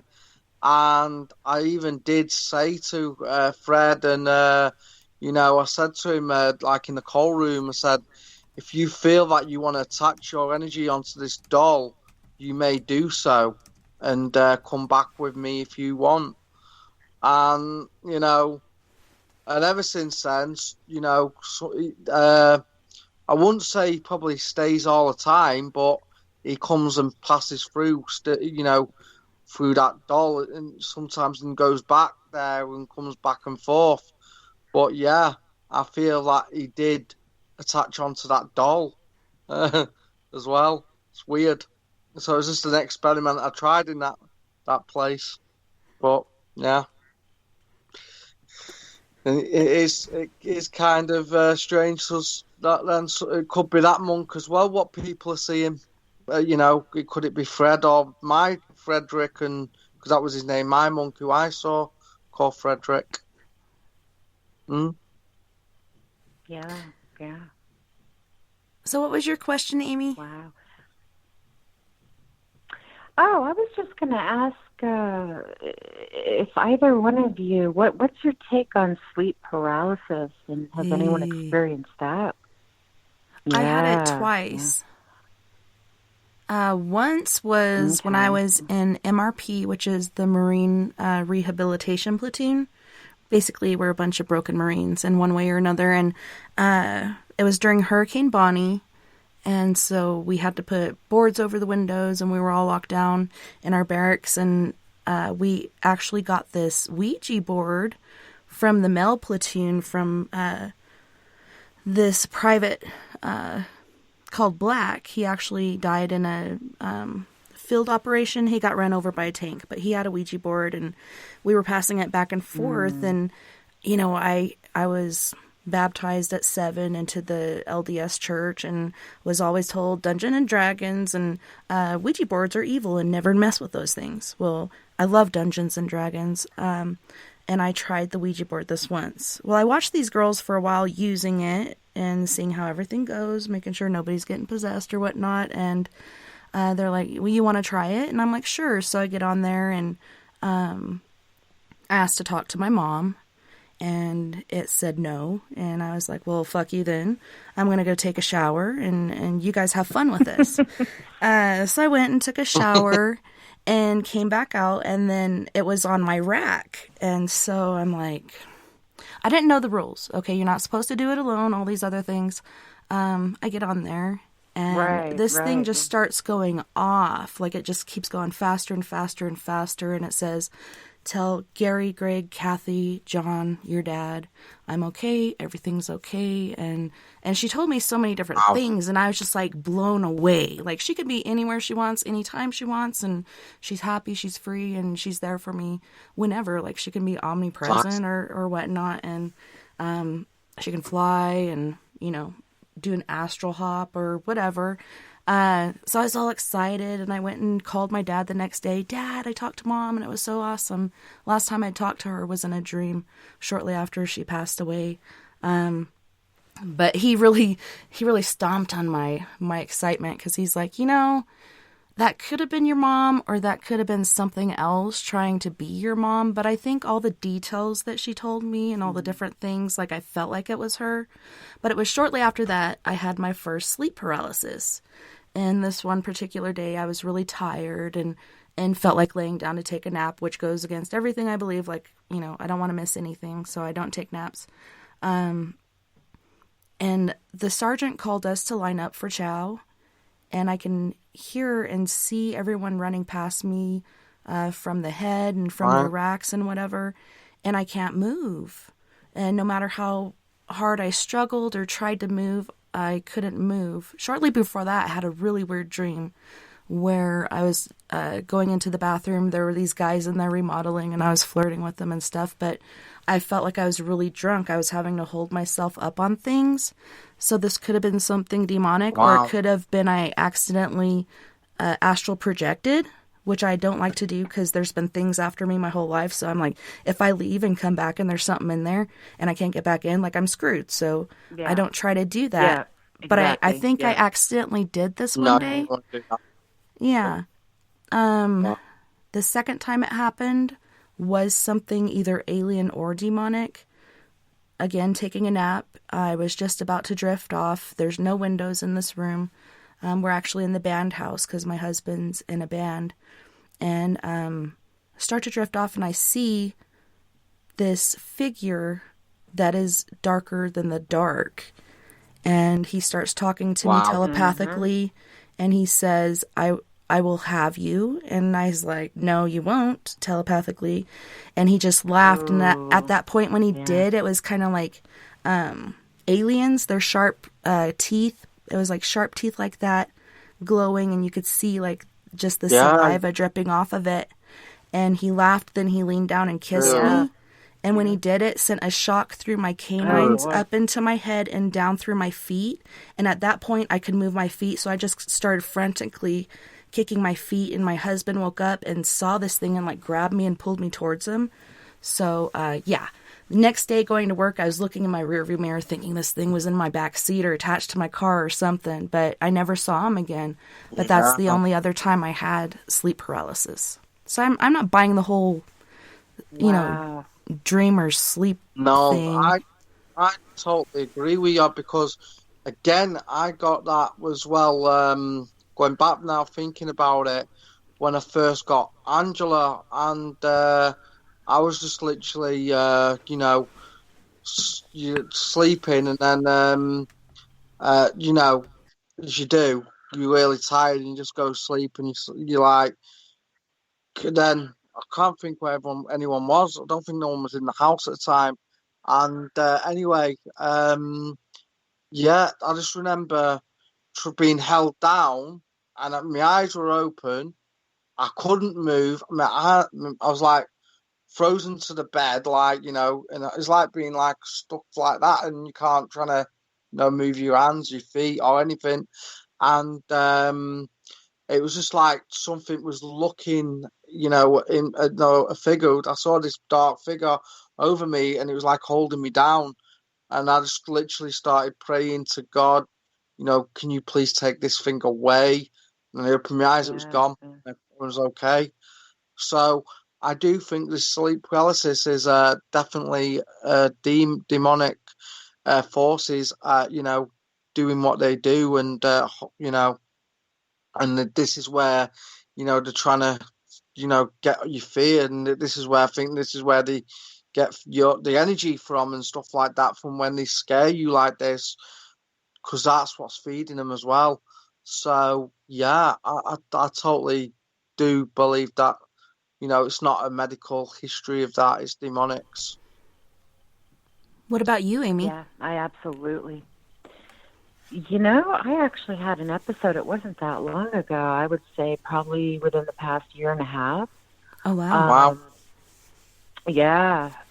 And that's what, like, I don't know about you guys, but like, you know, with the paranormal and whatnot, you know, I won't have any issues for a while, like everything's cool, and then all of a sudden it just comes out of nowhere again, you know. And it had been a while since I had anything paranormal go on. But about a year and a half ago, it was about 1:15 in the morning. The bed, this is going to sound crazy, but I've got a California king bed, okay? So this thing's like massive. And I woke up, frozen to the bed, my eyes were open, but the bed, I thought we were in an earthquake. To be honest, I thought Vegas was having an earthquake because the bed started shaking and rattling. Wow. I'm thinking, what's going on? You know, what's going on? And I'm like, hey, this isn't an earthquake. Definitely not an earthquake. And as the bed is shaking, something has its hand pressing down on my abdomen. And the sensation was almost like an electrical burn, if that makes sense. Like it was shooting off like an electrical or a carpet burn type of thing is what it felt like on my stomach. So it's got me locked down on the bed. The whole mattress is shaking. And I'm just kind of like, oh my gosh, you know, and I knew exactly what it was. I knew that it was a demon. And I kind of stretched my arm out because your limbs, just to try and move during something like that, it takes all the energy just to be able to move your and you're arm. sore for like over a week after from all the straining. Yeah. It's like I could barely move my arm. And the minute I started to kind of move my arm, this thing came down even harder on my stomach with this just horrible burning sensation. All the while, the bed's shaking, like it's just crazy. And then it started to pulsate. Like the bed actually started to pulsate. And I managed to squeak out the words, "God help me." And no sooner did I finish my sentence and this thing released and went away. My stomach area was really sore for a couple days after. It still kind of had that residual electric charge type of feeling. But that's what happened, and I'll tell you, I mean, to this day, as silly as it sounds, because it was only a year and a half ago, I'm terrified to fall asleep on my back. Yeah. Yeah, I know what you mean on that, yeah. That's where you talk about that I'm afraid electric I'm gonna burn wake up sort of and- thing. My sister, she said she was attacked by this reptile sort of thing. She couldn't see what it looked like because it was on top of her, but she could feel the scales. But she said first there was like this, it looked like lightning hit the wall, and there was a burn afterwards on the wall where this thing had shot out from. The only way she was able to get it off of her, luckily, she was able to get her hand to raise up, and she stuck her thumbnail up under one of its scales, and it got off of her. Wow. Oh, wow. Wow, that is crazy. Wow. Yeah. See, my room was really, really dark when I had that happen, so I never even saw the thing, you know. Yeah. But yeah, you know, I was just wanted to kind of ask you guys about the sleep paralysis, because I completely believe that it is from the demonic realm. Yeah. You know, and I've seen a lot of doctors say, "Oh no, you know, you're awake," or something about the brain. You know, the brain. Yeah, isn't your brain wakes up before your fully nervous awake, system. you know. Yeah, so your brain's Yeah, like, hey, let's do this, and but I'm your like, nervous system is like, no, I'm still sleeping, leave me alone. It's like, yeah, no. I just can't buy that theory, you know? Like, I respect the medical profession, but I just can't buy the theory that it's a medical thing. I think it's a supernatural thing. I know, and especially the things people see, like Hat Man or the Hag. Or the Hag. Yeah. Yeah. And it's interesting that no matter where you are in the world, where you're from, what country you live in, there's a common denominator here on sleep paralysis. Everybody says the same thing. You know, they think it's an evil spirit. Yeah. So, but it is funny when you touch definitely on the actual thingy where you feel like, you know, you've done like a total workout the whole week and you're like aching afterwards. It's weird, isn't it? Because it's like you said that, and that's how it was the first time it happened to me. Like, I was fighting so hard to get out of whatever this was that was pinning me down, that all my muscles, like my whole body for over a week, I was so freaking sore. I've never been so sore like that. But it was because I was fighting this, so it's not like my body wasn't working, because it was. And I was trying to fight against this force, whatever it was. So, yeah, that was weird. Yeah. Wow. Yeah, I had it twice. One when the light was on as well, and that was it. And you know, could see around, but I couldn't see nothing on me though. That was the thing. Even though the light was on, and you know, again, it was just like the similar time. And then, but this time it even did it with the light on. So you can't even describe that. You know, with if it's gonna do it, it's gonna do it with the light on or off. Yeah, and both of mine were during the day, so there's that too. It always when you're on your own. I don't know if you've seen that. It never does it when anyone's, you know, like Sharon was with me or anything like that. It's always the time when no one was in the house and got it. Yeah, it's weird. It's weird. Yeah, it's like it's this moment to do it. So what did you see when you had yours? Me. I didn't see anything at the time. When the one with the light on, I didn't see anything. I was like, could see around the room and stuff, but I just was like frozen and, you know, to the bed, like really bad and couldn't trying to fight whatever it was.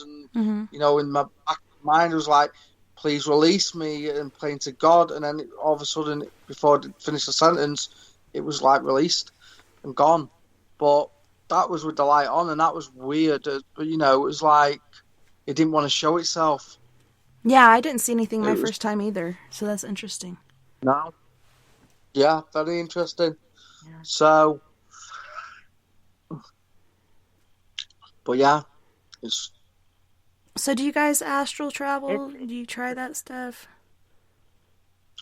I've done it the once. That's pretty interesting. You said that. Actually, it was during an operation. The first time, so no, I've done it twice. Sorry, because I've had to have heart operations. You see, so I've had open heart surgery. So at the time, this was the first time it happened. Was literally, I saw everything. The doctors working on me, working inside my body, looking down, and you know, and I remember just literally floating, and just anyway, something happened. I couldn't stand it. Looking at all the blood and everything, it was just too much. So I went out and walked around the hospital for a bit, and I actually saw my mum, my sister in the waiting room talking, and you know, upset, crying, and Aww. you know that. Yeah, I know. And then it was like, then yeah. So anyway, I couldn't do with that because I was trying to get their attention. They couldn't see me, and it was like I was there, sat there, and I'm like, "Hello, I'm here," you know, and they couldn't see me, and you know, that was crazy. But it was like I didn't have any clothes, or it's just like white. I was like a white ghost. That's what it looked like, you know, sort of thing. You can't remember, you know, that was it. And then afterwards, I remember going back into the operation room, and there was this like thing in the ceiling, and it was like a big bright light, white light. So I ventured up to it to like take a look at it, and I just remember being sucked straight through, and I was going down this tunnel. And the other end was my dad who passed away. I saw my dad, and he took me through, and you know, it just felt so calm, relaxed, and then he was talking for a while and everything like that. And what was weird that I experienced and saw my dad's mum, which she died when I was born. So I never knew her. I never knew her. And I just remember her sitting in this rocking chair, knitting, and she was like going backwards, forwards, knitting, this pullover or whatever. And I was like to my dad, "Who's that?" And he goes, "That's my mum." And you know, and it's like, "Oh wow, right, okay." And then all of a sudden, anyway, it wasn't Finger, and I just remember, like waking up, sort of thing. I went back down the tunnel so fast, and I was awake, you know, and I was like, "So the doctors, am I still in heaven?" That's what I turned around and said, because I said, and they were like, "No, you're awake, you're alive." And, I heard somebody else with their surgery talking about that too, like they were on the shoulder or whatever of the surgeon for a while and then went other places. But right. That's crazy. That's a total out-of-body experience. I was hoping to have something like that when I had my surgery, but it was just nothing. There's nothing that happened that I know of. But yeah, I think with the heart operation, because they have to stop your heart.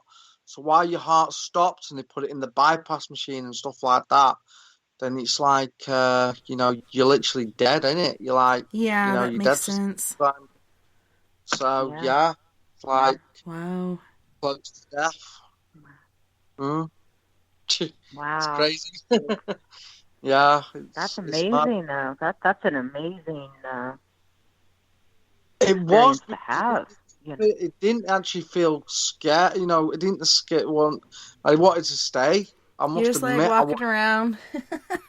yeah, it was like in heaven. And what I remember the fields and everything. Actually, now thinking about it, going back, getting just Wow. the green grass, and it was like with the rabbits, white rabbits, and so Was calm. it a meadow, Chris? Colours, Was it the a meadow? colours, even the I've also heard colours. of like every flower of every type.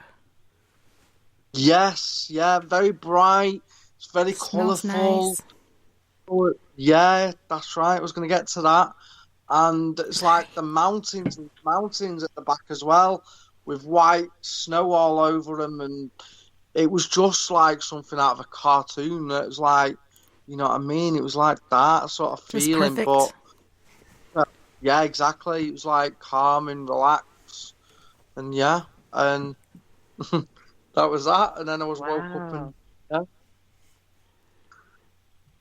and I That's just felt so amazing. That's blessed, amazing. comforting as well, thinking I've just, you know, I've actually seen my dad and never thought I will see him again after, you know, he died, and Yeah. having that experience and stuff, and it just felt so comforting till this day, you know, that happened, and yeah, That's such a blessing. That's so cool. I heard another fella yeah, talk about that where he didn't get to say goodbye to his dad and there was some hard feelings between him and he felt really bad and guilty about it. But he had sort of the same thing going on, except for he was basically in this yeah. ball of But all the kinds of thing, different colors, but he was able to see his dad and talk to him and they both said they loved each other but and he could just feel the peace and the love and there was nothing bad anymore. yeah, that's exactly it. Yeah. And the Yeah. weird thing was, it was actually on March the 31st when his actual birthday was, and that's when my surgery was. And my dad, before we, you know, because he obviously died in the September that the year before, and he just turned around. And I remember him saying that he was going to be there on my surgery, and it just happened to be the date of my dad's birthday, that it all happened as well. And it was like, and that's when I knew that, you know, it was like he was with me, you know, and I said that, and it was Wow. like, Wow. yeah, That's awesome. I'm so happy for it you. was. Yeah. Cheers, thanks. But yeah, Yeah. it was. It was just amazing. Very cool. It was. But you know, these things do happen, and it's like, you know, that's you know, it's, yeah, I can't explain it, and it's just amazing. Yeah, and you know, you have dreams and you have visions, and you also have loved ones come and visit you if you're lucky. Like, I lost my mom when I was 5, almost 6, and you'd think, you know, just you think about somebody all the time, you miss them, you love them, you want to see them, you'd think you could dream about them anytime you want, but I've only seen my mom when I was a kid shortly after she passed, and it was kind of like you were saying, it was like fields and then trees. I don't remember any flowers, but there was a sidewalk and I see somebody walking towards me. I'm walking towards them. The closer I get, I know it's my mom. So I'm surprised I didn't start running at that point, but I just kept walking and we're smiling at each other. And right where we meet, there's a bench and we sit down and we talk. And she said the same thing she did on the Ouija board, that she's okay and everything's okay. And she missed me too, but she'll always be there. And a lot of people are like, oh, that's just a dream. But anytime I have a dream with someone in it that has passed away, I pay extra close attention because a lot of times they're trying to say something to you. A lot of times just feeling their energy when they're close to you and the expression on their face, you could tell they're okay or whatnot. And you know, they're going out their afterlife doing whatever they're doing. But it's cool. Have you had experiences like that as well, where people will come to you in a dream? Oh, I Yes. have, definitely. Yeah, big Yeah. time. And Yeah. it's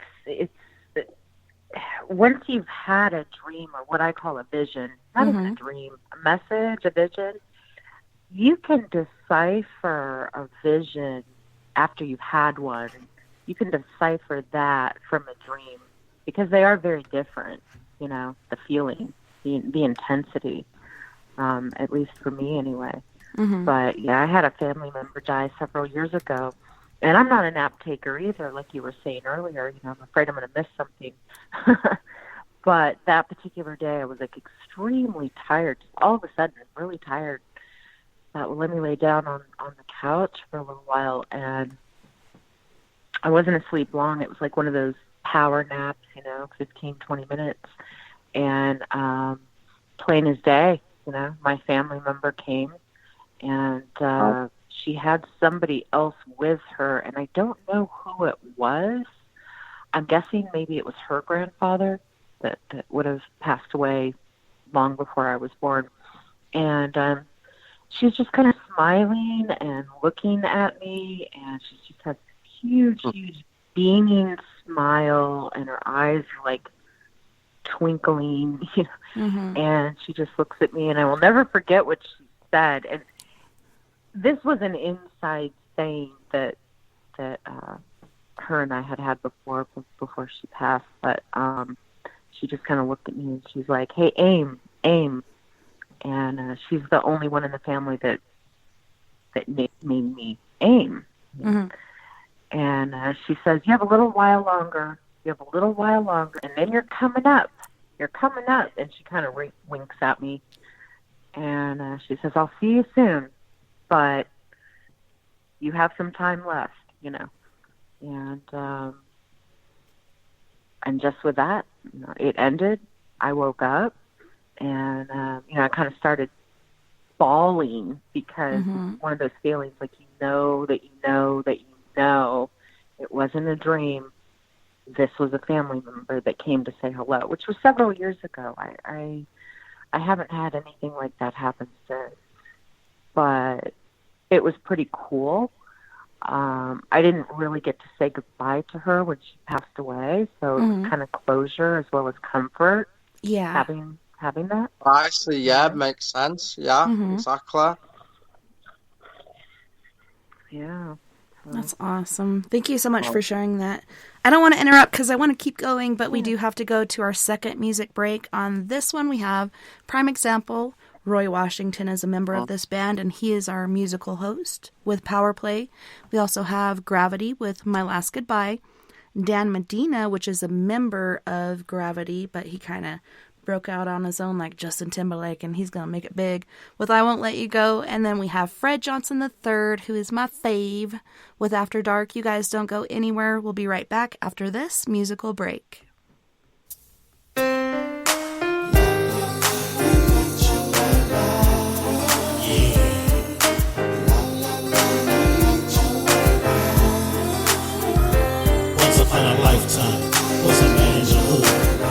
Misguided and misunderstood till one day he cried out, "Lord, save me. Teach me the lessons of life, won't you raise me? Because I tried everything under my hat, and I found all my plans were tears in the white. I need a hero, a real life camaraderie, to step in, receive me, and deliver a power play. Something to raise my head from the dust. It's the must. I find someone in whom I can trust. I must grow in knowledge, live what I learn. I'm so glad to meet you. Yo, my name is Vern. Lead me any way that you would, and I'll share.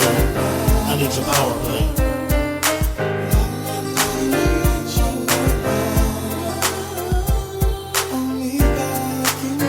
Yeah. Here comes another one.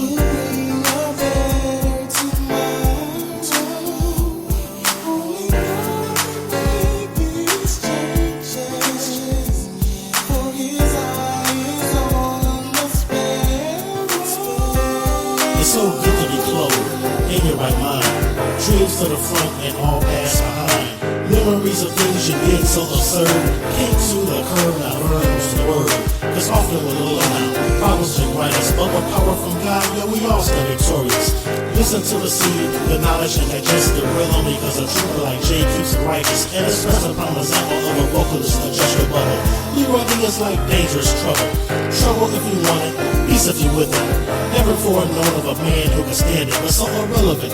So kick it in if you will, Lord. And I shall. I need your power play.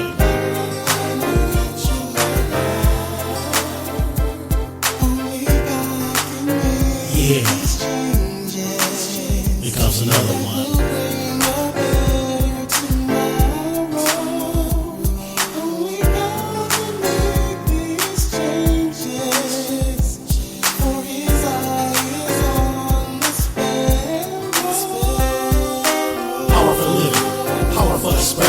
Powerful in knowledge, and now you're not guessing. When power meets the darkness, the devil's got you go.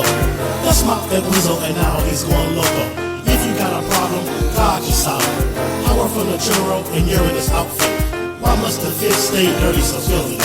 Get off your rear and whitewash the pickings. Power for cleansing, power for sanitizing, power for us, power for the rising of the sun. Cause in your darkest hour, you can look up and express to feel the power up.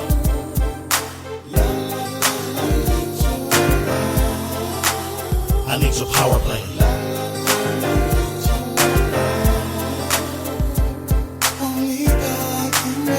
Yeah. Comes another one.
Things can't be unsaid.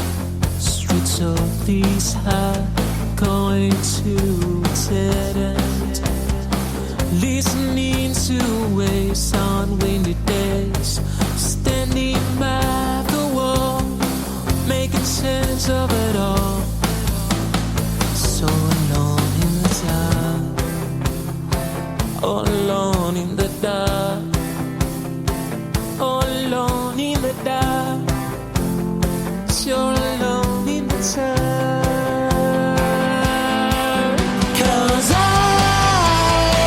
won't let you go. You're so far away, always with my soul. I won't let you go. Oh, you're so far away, always with me in my soul. Yeah, yeah. Looking for a reason, not a lead. Mystified, lives inside a world selling us all. Oh, she's alone in the dark, all alone in the dark, all alone in the dark, so alone in the dark. 'Cause I won't let you go. I won't let you go. You're so far away, always with me in my soul. Yeah, yeah. And I won't let you go.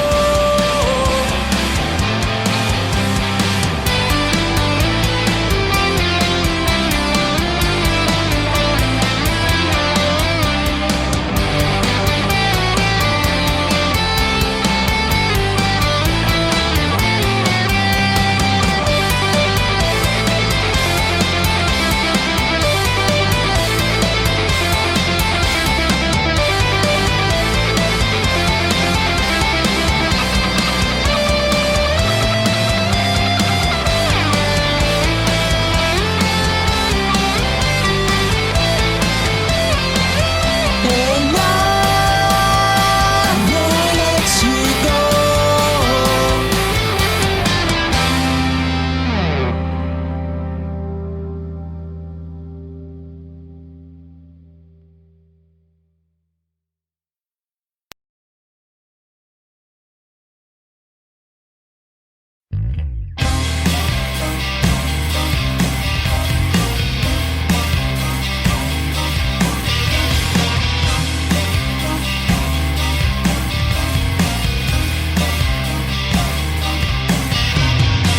My driver pulls up in my limousine, ready to take me anywhere I want to be. I say, I want to go. Take me to a college scene. I'd like to go and dance, have drinks, and hunt the perfect day. Yeah.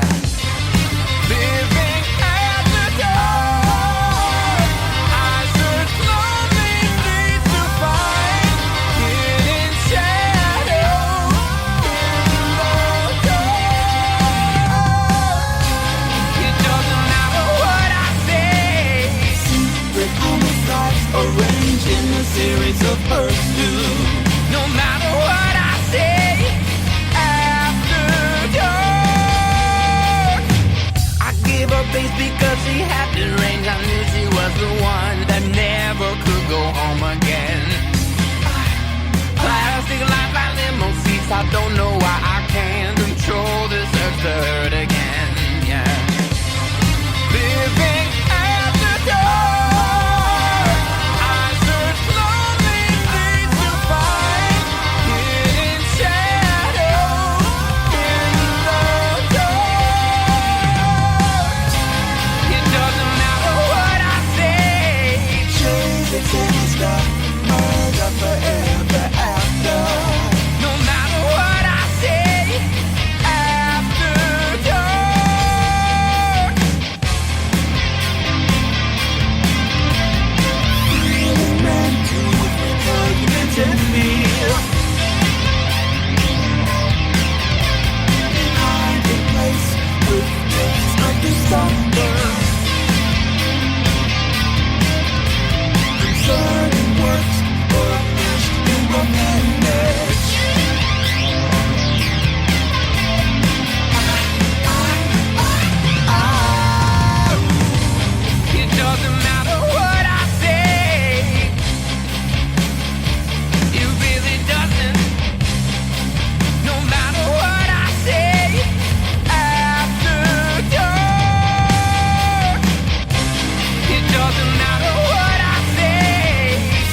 conscience. No matter what I say after dark.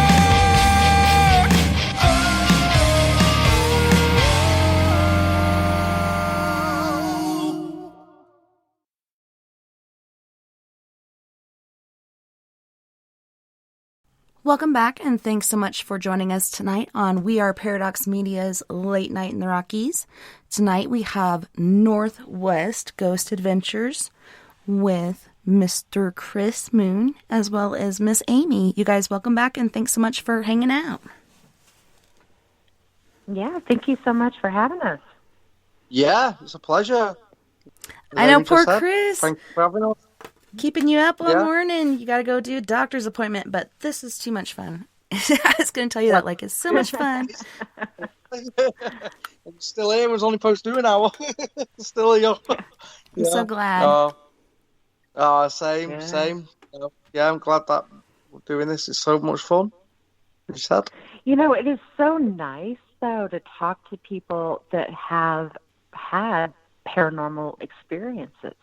You know, and it's nice to talk to other paranormal investigators because, you know, some of these things, if I go tell like one of my coworkers or a friend that isn't into the paranormal, I mean, I get looked at like I've got, you know, 6 eyes growing out of my face. Like they just, you know, they can't relate.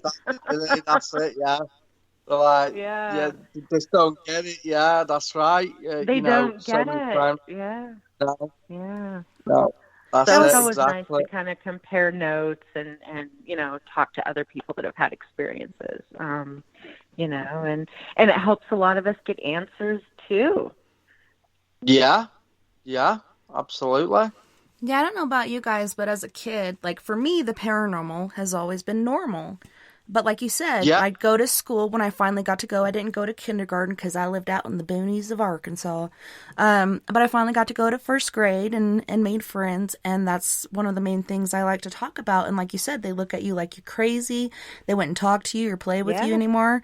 So you learn to shut that down. But in 2012, that's when I was like, that's it. I don't care anymore what anybody thinks. Like, I'm coming out of the paranormal closet. If you don't like it, that's okay.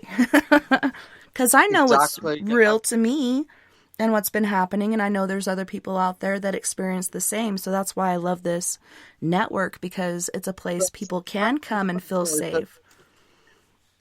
Just like your chat room and stuff, Kriss. Yeah, definitely. You know, you say it's a gift or is it a curse? You know, it can be both. You know, it's had its good side and it's got its bad side. Sometimes you see things and, I had vision where my granddad was going to die, and that was crazy. And it actually happened exactly the way I actually saw it as well, and that freaked me out. And sometimes, like you say, sometimes I literally, you know, hate things what I do see and stuff, the visions I have. And it's mad though. Yeah. And it's hard, you know, the ridicule and stuff you receive even from friends or family.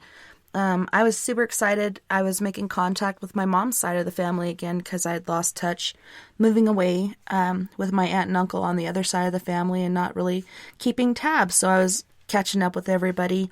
And I was super excited about my Aunt Vicky to tell her, hey, I'm into the paranormal. I'm helping people on this side and the other.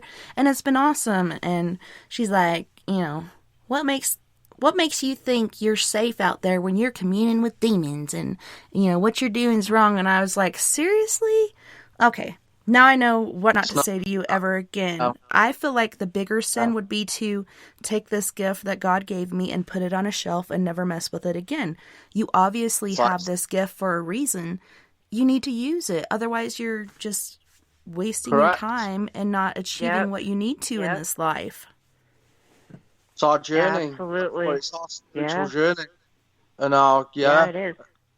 That's exactly it. And it's not for everybody, you know. No. I get that. It's not for everyone, but for the people that it's for, you know, use it. Definitely. With the chosen ones, isn't it? It's like they are. That's it. It's been like with the chosen ones for it, and that's exactly it. Yeah. But when I was before on the other one, you know, said about my experience with that in heaven sort of thing. Now, we remember we went off just afterwards. But anyway, going back to that, do you know how it was pretty weird when I knew that I actually went to heaven? Was actually I spoke to my mum afterwards when I woke up and stuff like that, and I told her exactly what happened, what I saw, and I said to her, I said, my dad was with somebody in a rocking chair, and she goes, that was his dad's mum, and she had the same rocking chair that I saw her in, and she was knitting and she was rocking. She said that she actually died in that rocking chair. Oh, She actually took her wow. last. She actually took her, Oh, wow. and that's Wow. made all sense. You know why she was in that rocking chair as well. And you know, my mum was like, you know, I described everything how she was, and she goes, "Yeah, that's exactly her." And I never seen her. Obviously, she died when she been born, sort of thing. So yeah, and it was like, wow, and that was more validation to it, and you know, so yeah, that's when I knew it wasn't actually, you know, just a, you know, as they say, a dream or something. That was a living proof for her to come back and, you know, tell that story, I think, you know, That is as Yeah, so well. that's like cool. confirmation, huh? Yeah. Exactly.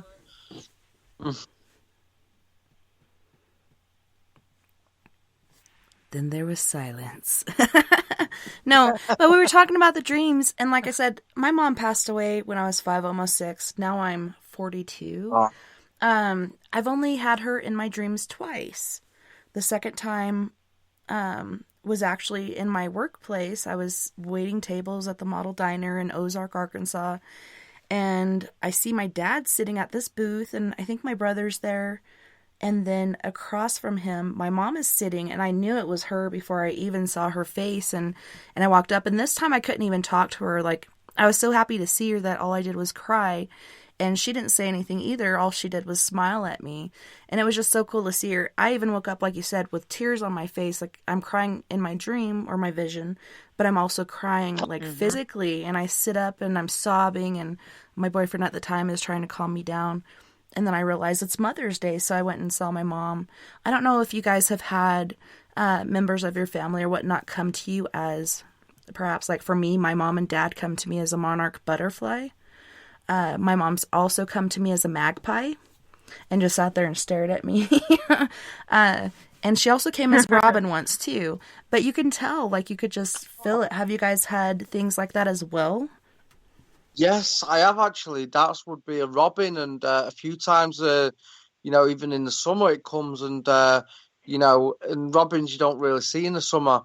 And you know, my grandma always said that she would come back as a robin. You know, when you see that robin, that is like her, and she always said that, and it's always stuck with me. And then, you know, when I see it, it's like you just get that feeling, you know, like you just said, and that's that, and it's like wow. That's So yeah, cool. That's cool. I haven't yeah, had anything like uh, that, not yet, but that's really cool. Yeah. yeah, Yeah, I know mm, there's a lot of people out there that like struggle with I never got to say goodbye or I can't talk to my loved ones anymore. You can like say it out loud if you want to, or you can even carry on a conversation in your head. And a lot of times that's when these certain things do appear because they can yeah, hear you. yeah. They can, but you got to be Yeah, careful. yeah, 'Ccause when you call out to yeah. one, all of them can hear you, and that's Right? where you got to.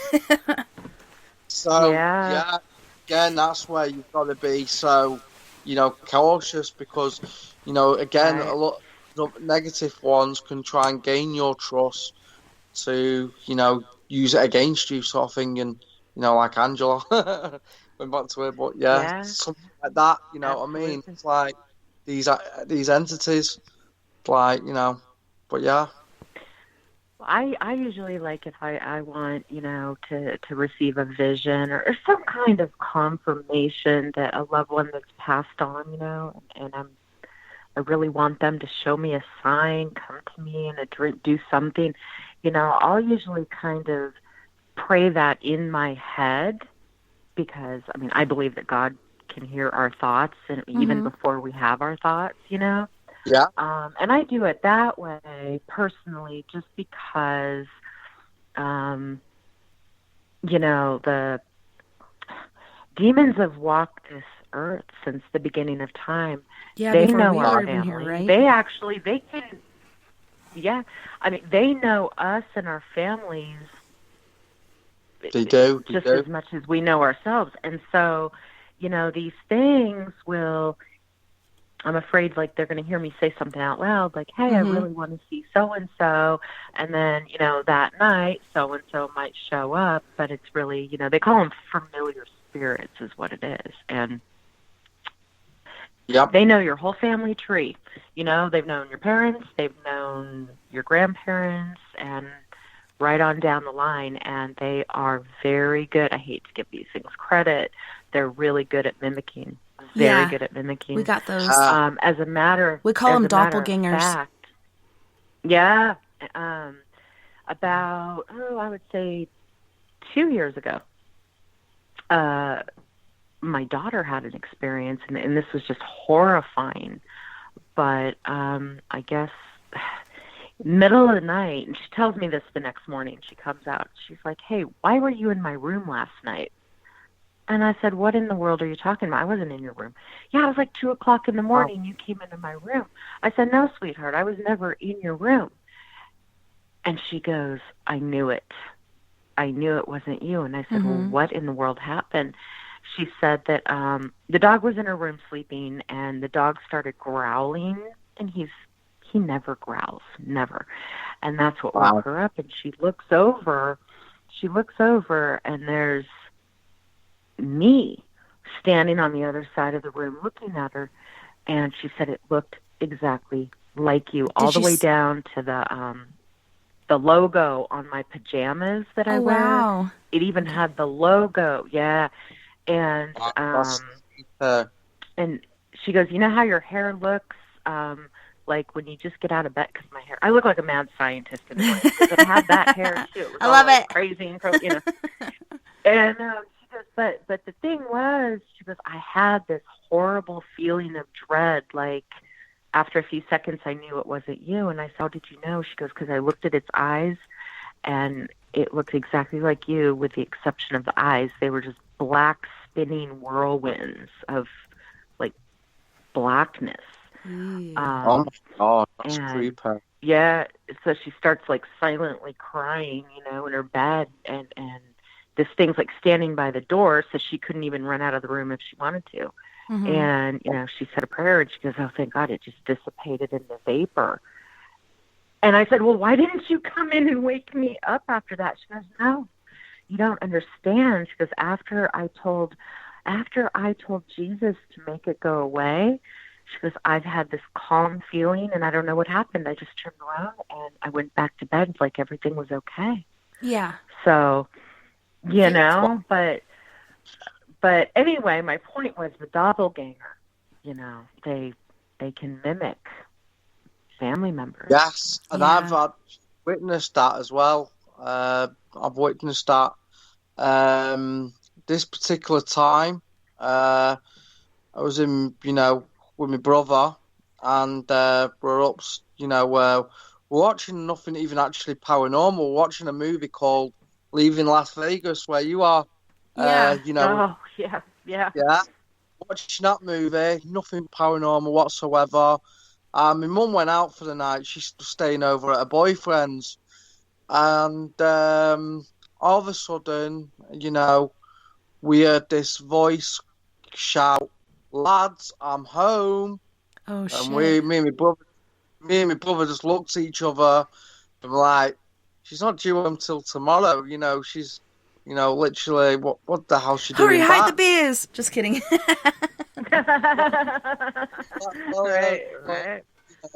And anyway, it was like, anyway, so we thought, right, we'll go and have a look and check downstairs. We went all around the house, and then it was like, no sign of her.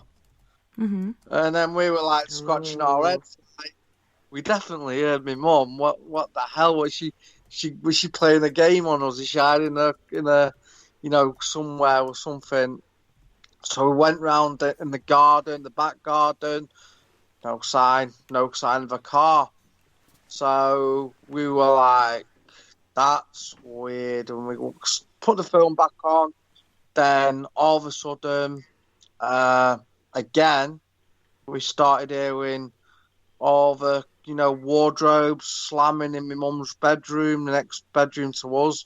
Me and my brother just literally put it on pause, and we just literally listening to it, and the doors and cupboard doors and all that were open and shutting.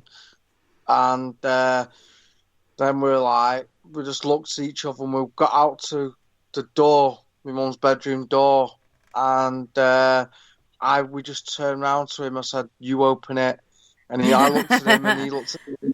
We'll do it at the same time, okay? Then, yeah, exactly. The third time, said we both opened the door. Then we pushed it open and turned the light on. Everything was calm. Nothing was out. No drawers. Nothing. And then we were just like, it was playing with us. You know what I mean? And we knew straight away that was a demonic entity, because the way it took on my mum's voice and it was like, and then we literally rang her. We literally got on the phone to her and we told my mum what happened, and she was like, "Don't be bloody daft. I've been here all the time." And, we're like, "Well, we know that now, but what's just happened to us? We couldn't explain it." Nah, so and that's she was like, the thing. Oh, goodness. Yeah. So, yeah, that was both our experiences, and we still live today, and we talk about that, and stuff. And it's like, that's, and he was like, it's crazy thinking about what happened, and we couldn't explain that night, and it was just the most frightening night of, our life like that, Shared experience is for real happening. Exactly, yeah, exactly that. That's that. And it's like, wow. So, yeah, demons and that, we've heard them mimicking stuff like that before, so, yeah. And I don't know if it's always demons. It could just be I don't know what the hell it is. Amy, have you had anything like that in your house, like a doppelganger throughout your life at any time? I'll let you go first before I share my doppelganger stories. As far as like a full apparition doppelganger, my daughter's the only one that had that experience where it was pretending to be me. Mm-hmm. I have had on several occasions, like what Kriss was just saying, the voice. Yeah, to the point where, same thing, something said, "Hey, Amy," and I just knew it. I thought it was my mom that, stopped by the house, because she lives walking distance from my house, and, we have the key to each other's homes and everything. And I was sitting there in the den watching a movie, and plain as day, the storm door, like the security door opens. It kind of has a creak to it. It sounded like a key going into the doorknob. I heard the door open, and it was like, "Hey, are you here? I just stopped by." And then it said something else, but the voice kind of trailed off, so I didn't hear the full sentence.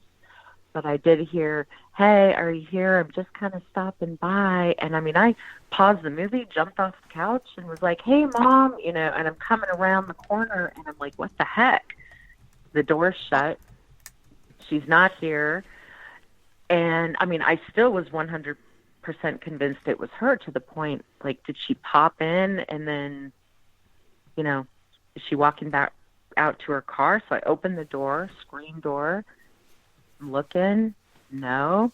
And it's just like Kriss was saying, I actually got on the phone about 20 minutes later with my mom. I was like, "Hey, did you pop in real quick?" Or, what? She goes, "What are you talking about?" She goes, "I've been at a friend's house all day having lunch on the other side of town." And I'm like, crazy, "Oh, wow." Yeah, and it just leaves you like rattled and shaken for a while, exactly. Because it's such an intrusion. What just happened? intrusion on your trust. Like, that's somebody you It's love an and intrusion, trust. like, And they're and mimicking not that.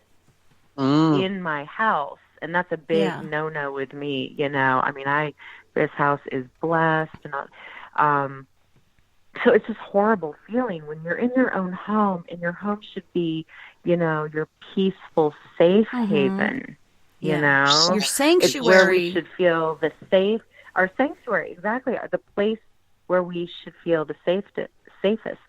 So when apparitions appear and EVPs and all kinds of things start going on, when it's inside your house, like that it drives me mad, you know. It's just because you're so rattled and shaken that you feel like it's been an intrusion, you know. Well, yeah. Like it's appearing intrusion. as you, like in your daughter's room. How dare you? Yeah. For us, it started, so I told Kriss earlier about our resident ghost, who's named John. I call him John before I even knew his name was John. That's just what came to me. And it was cool that it added up to be the same thing. But my kids, so we're out doing karaoke one weekend. My kids see this little girl running around in the yard wearing a white dress. And then all of a sudden she starts running around screaming her head off, like screaming bloody murder. And at the time we had a sliding glass door on the back of the house. It's now like a 3-frame, really nice window. We no longer have a sliding glass door there, but it didn't have a handle on it. So you could stick your fingers through it. And the lock was on the top of it. So the kids would have to climb up and lock it that way or unlock it. Well, this thing ran up to the door, and the girls ran up to the door at the same time and locked it real quick because it was unlocked. And this thing was sticking its fingers through, like trying to get the door open. And they totally freaked out and called us. And this little thing was wearing a white dress. Shortly after that, my doppelganger popped up in a white dress. Every time they see her, she's wearing a white dress. And there's been so many different people see her. First time, my daughter, she's now 16. At the time, I think she was like 4 or 5. But this doppelganger let her out the back door into the tree fort, we call it. It's like 3 really old blue spruce trees that are super tall, and it makes this really comfortable area during the summer. Took her out there, pushed her down, ran back in the house, closed and locked the door, and just sat there and laughed at her. Nova went around the house, came through the back door, and came in crying, "Mom, why'd you do that to me? Why'd you take me outside and push me down and then laugh at me? Like, that was so rude." I'm sitting here wearing my Harley Davidson, I want to say crop top. It's not. It's like a sort of a t-shirt without sleeves, and my shorts because it's hot, it's summer, and we're playing Texas Hold'em. And I'm like, "What are you talking about?" And she's like, "You took me out there and you pushed me down, and then you laughed at me, and you ran in and you locked the door, you locked me out, and you kept laughing at me." And I was like, "I've been here the whole time playing cards," and we had 2 roommates at the time that I was playing cards with. Wow. And so that was the first time. Second time, she was caught doing dishes, and I'm like, hell yeah, if she's gonna do dishes, like, this bitch can come back.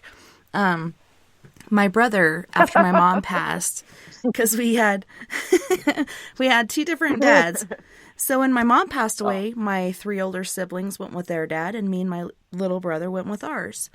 I never saw Gary again until my sister's wedding, but we didn't talk or anything. And then I bought him a ticket 30 years after we were separated and brought him out here. And we went out for Mexican that night. We had margaritas. He went to bed early because he's from Georgia. And his time frame is different from ours. He comes out and he's like, you know, so fucking tired. He's like, "Hey sis, what do you want?" I'm like, "What are you talking about?" He's like, "You came in my room and you shook me and you said, 'Gary, wake up. You have to wake up. Gary, get up.'" And I said, "No, I was in here watching TV with these guys the whole time. Like, you can even ask them. I never left and went in your room."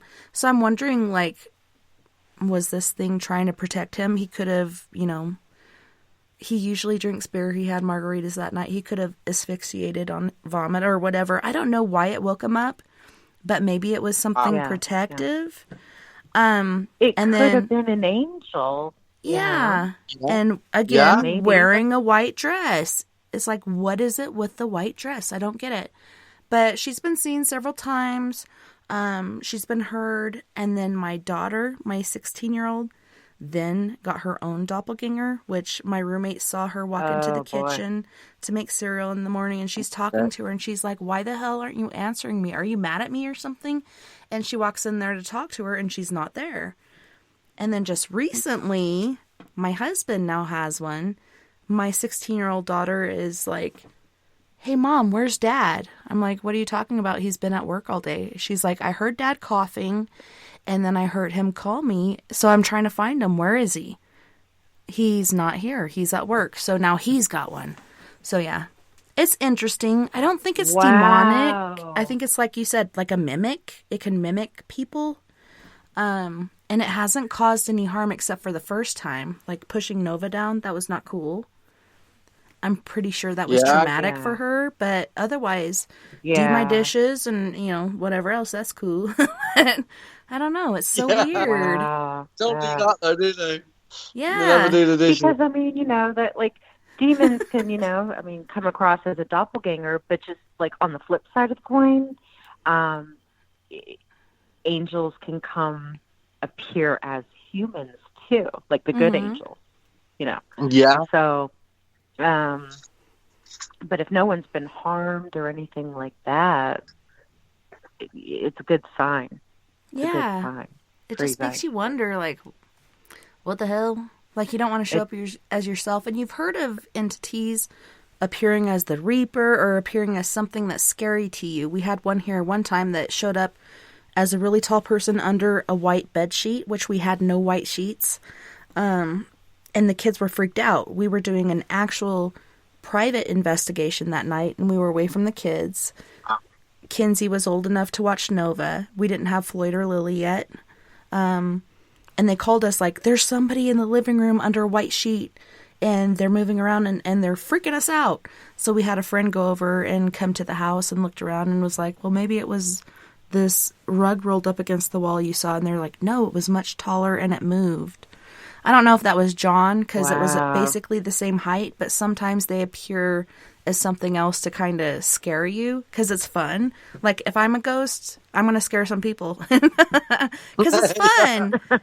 You know, I was raised on scary movies, and my dad, you know, would scare us and stuff, and it was fun. So, yeah, I'm so looking forward to that. Exactly. It's the playful, mischievous kind of ghost. Like, you know, I don't have any problem with that whatsoever. You know, as long as no one's getting hurt, everything's cool. But when it's those negative entities that come in, I mean, it makes you feel like you've had a home invasion. Yeah. If that makes sense, you know? We've had a couple of those. Like, and it's hard on the kids, too, because they know. We don't even have Yeah. to say anything. They're usually the ones telling us, Mom, this is going on. This room right behind me, nobody will stay in here.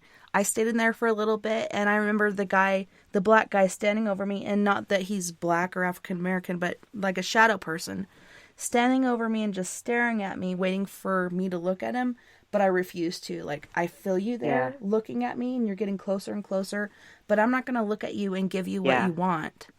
But yeah, exactly. So my daughter would sleep on the couch, and nobody wants to stay in there. I don't know what to do. But yeah, that's the crazy room in our house. Yeah. Wow. Wow. It's mad, isn't it? It's mad, but it's crazy, but it's true. That's it. Yeah, and at the same time, it gives me hope. Like, there is something on the other side, and I know it because I've seen it. So, you know, I'm super about it, but at the same time, this is a gift, and we're supposed to learn from this and help each other and do other things during this lifetime that we're given. I don't want to get really old, because once you got to start feeding me and wiping my butt, just take me out to pasture and shoot me. That'd be best. But yeah, we go on forever. And like you said, we can recycle and come back and learn the lessons we didn't before or whatnot. Like, I don't know. It's just amazing where we're at, even though it's really kind of chaotic right now. I know. That's it, innit? That's it. just gotta live in hope. That's the word, live in hope.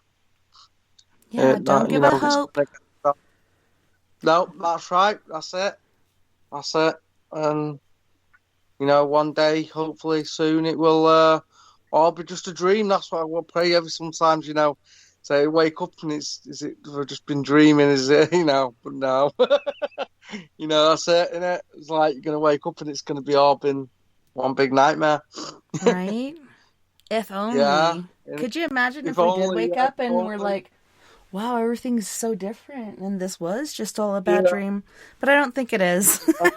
We can only be so fortunate. You gotta go to the shop and just gotta wear, a mask, right? You know what I mean? It's like so satanic, innit? It's just horrible. That's it. Well, oh no. It's going to feel weird going out and not having to wear a mask in the future if we ever get to that point. Well, yeah. Hopefully we do. Yeah, and I remember like driving around and seeing people wearing their masks. I'm like, why is that person wearing a mask in their car by themselves? But I actually caught myself doing that once because I was so used to wearing it that I got in my car and started driving, and then I'm like, why the fuck am I wearing a mask right now? This is not right. Now I'm one of them.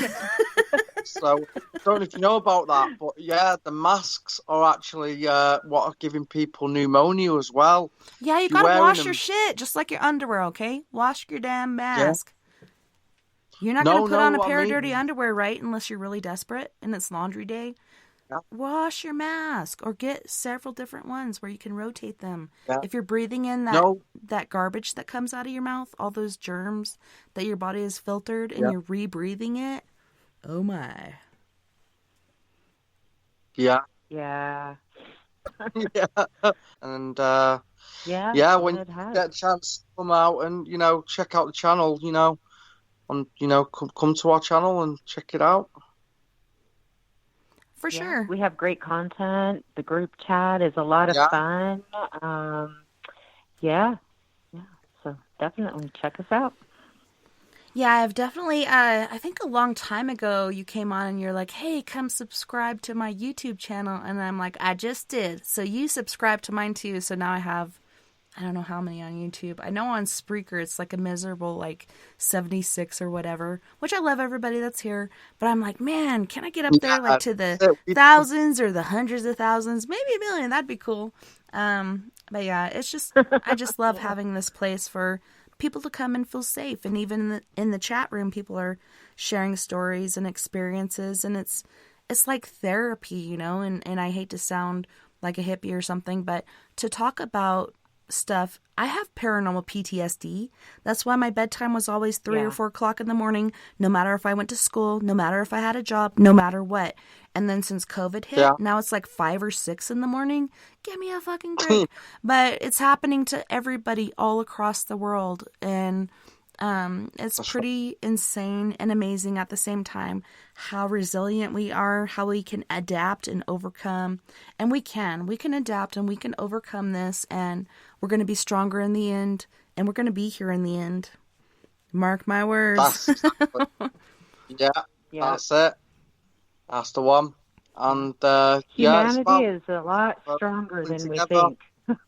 That's exactly it. Yeah. But it's been super cool, like you were saying, Amy, to share these experiences and find like-minded people, and that's what I really love about this. And like you were saying earlier, Kriss, about the paranormal, and it is like getting into it and solving the mystery or putting the puzzle together is such a rush, and it does become an addiction. And sometimes when you get dolls that have certain spirits in them, you get super attached and kind of fixated on something. But it's just amazing finding all this information and proving it's real, even though we were told growing up, it's not really happening, it's not real, it's just your imagination. Would you just go back to sleep already? It's really happening to a lot of us, and it's amazing how many more people every day are waking up to this and experiencing things. Exactly. And what's the best part? When you get like a skeptic and stuff like that who doesn't believe in it, and then you're like, well, explain that then, and try and do that, and then they're like, that's it, and they can't come up with like a theory. So it's like, you're trying to, change people's, into say, well, now do you believe in it? And you know what I mean? It's like there's different that the people who don't believe and stuff, and it's like convincing them that this is it, and and they can't explain it too, and they're scratching their heads, and that's amazing as well. Yeah, and their minds are blown. Yep. Wow. Yeah, that's it exactly. Wow, what was that? What have I just watched? What just happened? And I'm still trying the to thing decipher of it is like, Because oh, can't sorry, go explain ahead. it. I'm sorry, Amy, go ahead. Oh, I was just to kind of add to what Kriss was saying. When somebody's a skeptic, it's really, really easy when you're a skeptic to say, no, that doesn't exist, But for those out there that have actually had intense paranormal activity and had experiences, then it's really hard to deny, You're kind of a believer and you don't want to go back into the skeptic realm, once you've had those experiences. And I've had a couple friends that were like, oh my gosh, what are you doing? Are you doing that thing with the EVP again? You're just picking up radio frequency, And I'll tell you what, and I'll play back some of the EVPs. They're undeniable. I've had two friends like, okay, well, you know what? My apologies. You might be on something there. Because that definitely was a growl or a laugh or whatever. But, when people are skeptic, it's really easy to say this stuff doesn't exist, until you have an experience. Yeah, my husband's a healthy skeptic, and it was funny. The kids were saying something was the ghost the other day, and I was like, well, I think it could have been this, because I've been hearing this, and it adds up to this. And my husband was like, did you just say something wasn't paranormal? And I'm like, yeah, I'm not going to say every time it's something paranormal, because a lot of times there is an answer for it. That he was just like, jaw dropped and looking at me. I'm like, really? You think I think everything's paranormal? It's not. But I can feel when it is. Exactly, that's what I mean. We're more aware of what is and what isn't, and that's absolutely true. Yeah. Yeah, it was just so funny when he did I that. actually look for reasons to debunk things first. I go after the debunking thing. Yeah. Because I need to make absolutely sure, that it's paranormal. Exactly. And it's the same thing when I review and research Kriss's live stream. It takes me hours upon hours, and I'll go back several times. Was that this? Was it that? And if I absolutely can't come up with a reason or debunk it, then it gets turned over, into evidence. But, so that's kind of how I work. I don't know how you guys work, but debunking always, my rule. Yeah, you've got to try and debunk things, and, that's exactly it. And when you can't debunk it, then that's it. And, many times it's like with that light, that's why I was like, I had to try and debunk that when the laptop was turned off. Yeah. And that light I know, you jumped up right away, you're like, it's got to be over here, something, like you're looking around. Yeah, it's like... And then it goes off, and you're not even near it. Yeah, and it's like... But the actual, what was made it more convincing was actually the motion sensor went off on the doll at the same time as that light went on. And then it went off, and the light went back on again. It was like, that was it. That's new. Then we knew it was Angela playing the game. Like, and that was like, happening. Yeah, that was it, the validation. And it's like, wow. Yeah. So, Hi, Booger. Yeah. He sits the same way my dog. She sits right behind me. Oh, Good, loyal dog. Yeah. Well, that's Tia. Yeah. Hi. This one's Yeah. Yeah, that's the one I saw before was the yellow lab, and then you got a husky too. Yeah. Aww. And then this is Coco. Yeah. He's like the son. That one near the door, she's like the mom. She's the mom, and he's the dad. Mm-hmm. Oh. Yeah, that's how my dog Zoe is. She goes off all the time on the dogs when they're doing something bad. She'll be like, bleh! And they're like, geez, Zoe, chill out. We started calling her Hagatha Krusty. But yeah, she gets like really irritated when they're doing something they shouldn't do, even if they're staring at the dog food bag. She's like, get away from there. You're not supposed to be doing that. And then she'll go back to her spot. They all have their different roles. But they're like, their behaviour will change when they see something and see, that's when, when they start acting up, then, something's going on too.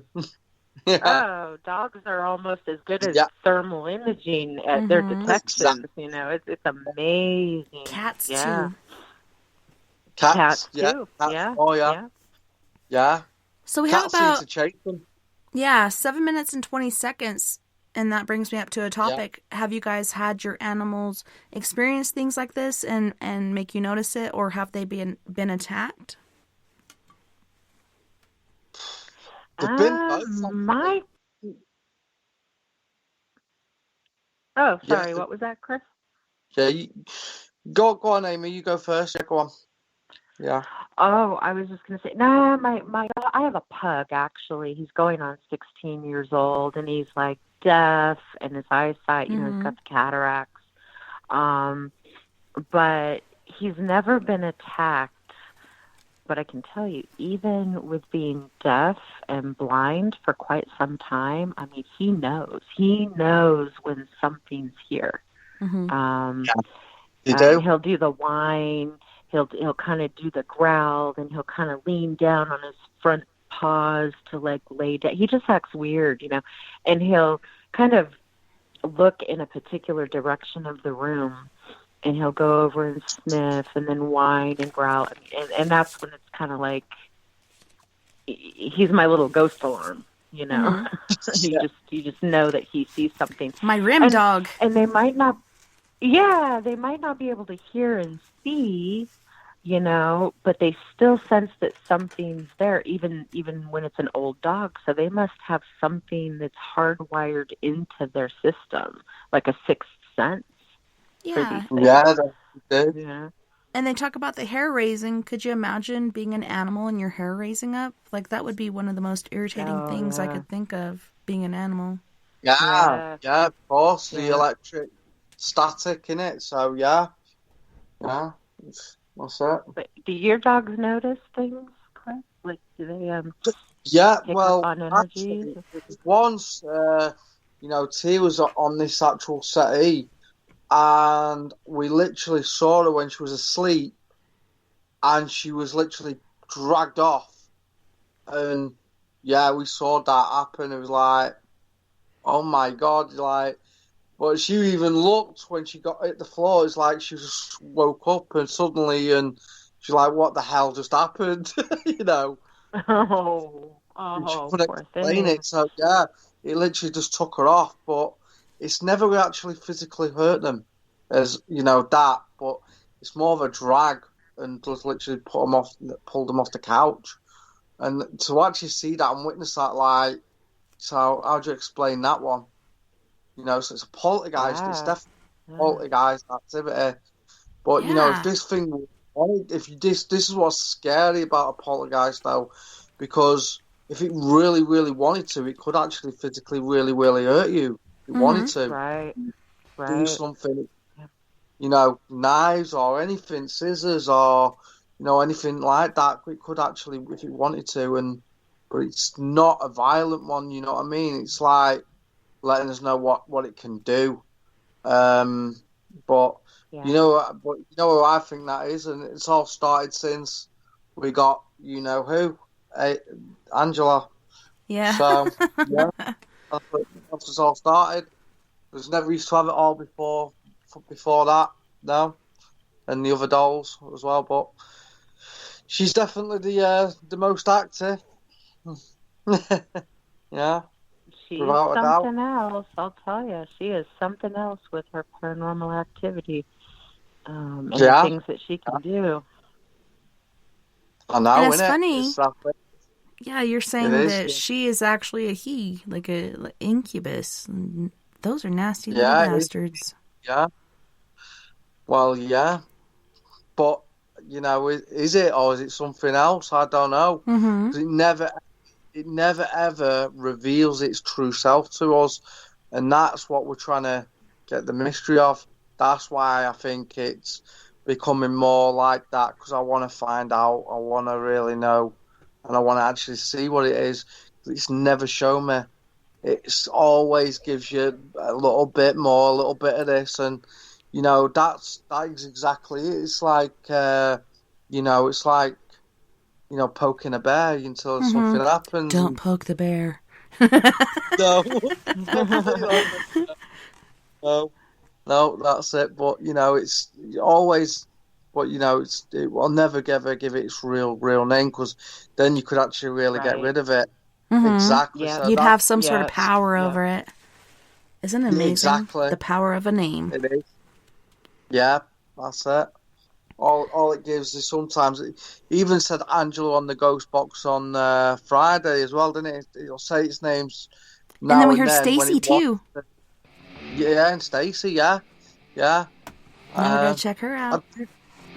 Yeah, I'll have Well, to we show are- a picture of. I hate to interrupt, Yeah. but we are at the end of our time. So could you tell Okay. our listeners again your YouTube channel as well as your Facebook, where to find you? Yeah, it's Northwest Ghost Adventures on YouTube and Facebook. You can come and join our community too. And then we got Amy Uh, there doing all the that's- awesome tech work. Oh my God, I wish I had a tech person. Absolutely. Oh yeah, I know, and Dee as well, and you know everyone's just absolutely fantastic, and you know Charles and you know everything, you know, yeah. Well, and thank you so much again for We're joining just a us very tonight. blessed team, aren't we? Yeah, you guys are awesome. I've loved that you Oh, invited me I to the know. chat and getting to know everybody, and Thank you and so much, glad that you guys Tessa, could for be having on. us. Yeah. Thank you, Amy, and thank you, Kriss. It was so awesome to have you. And I want to thank all of our friends on We Are Paradox Media's Facebook, Spreaker, Twitter, Periscope, iHeartRadio, and wherever else beyond the Omniverse you may be listening tonight. I had a wonderful time, and I can't wait to do it again next weekend when we have Psychic Kriss Garcia on, and he's giving free psychic readings, and this guy, I swear to God, blows me away every time. And I've known him for several years now. And then, man, Sunday is Valentine's Day, so I still don't know if I'm going to do a show or not. But we'll see. Surprise Sunday, something good might happen. But you guys, don't forget, we're all in this together. Together, we can make the world a little better. And together, my friends, we are Paradox Media, because without you, there is no us. Don't forget to come on out. Monday nights, we got Sleepy Dave Davenport on with Coffee and a Chat with Sleepy Dave. And then Fridays, we got Doc Skinner on with 1028 Live. Last weekend, he did an interview with a psychic medium as well as talking about the afterlife. Also,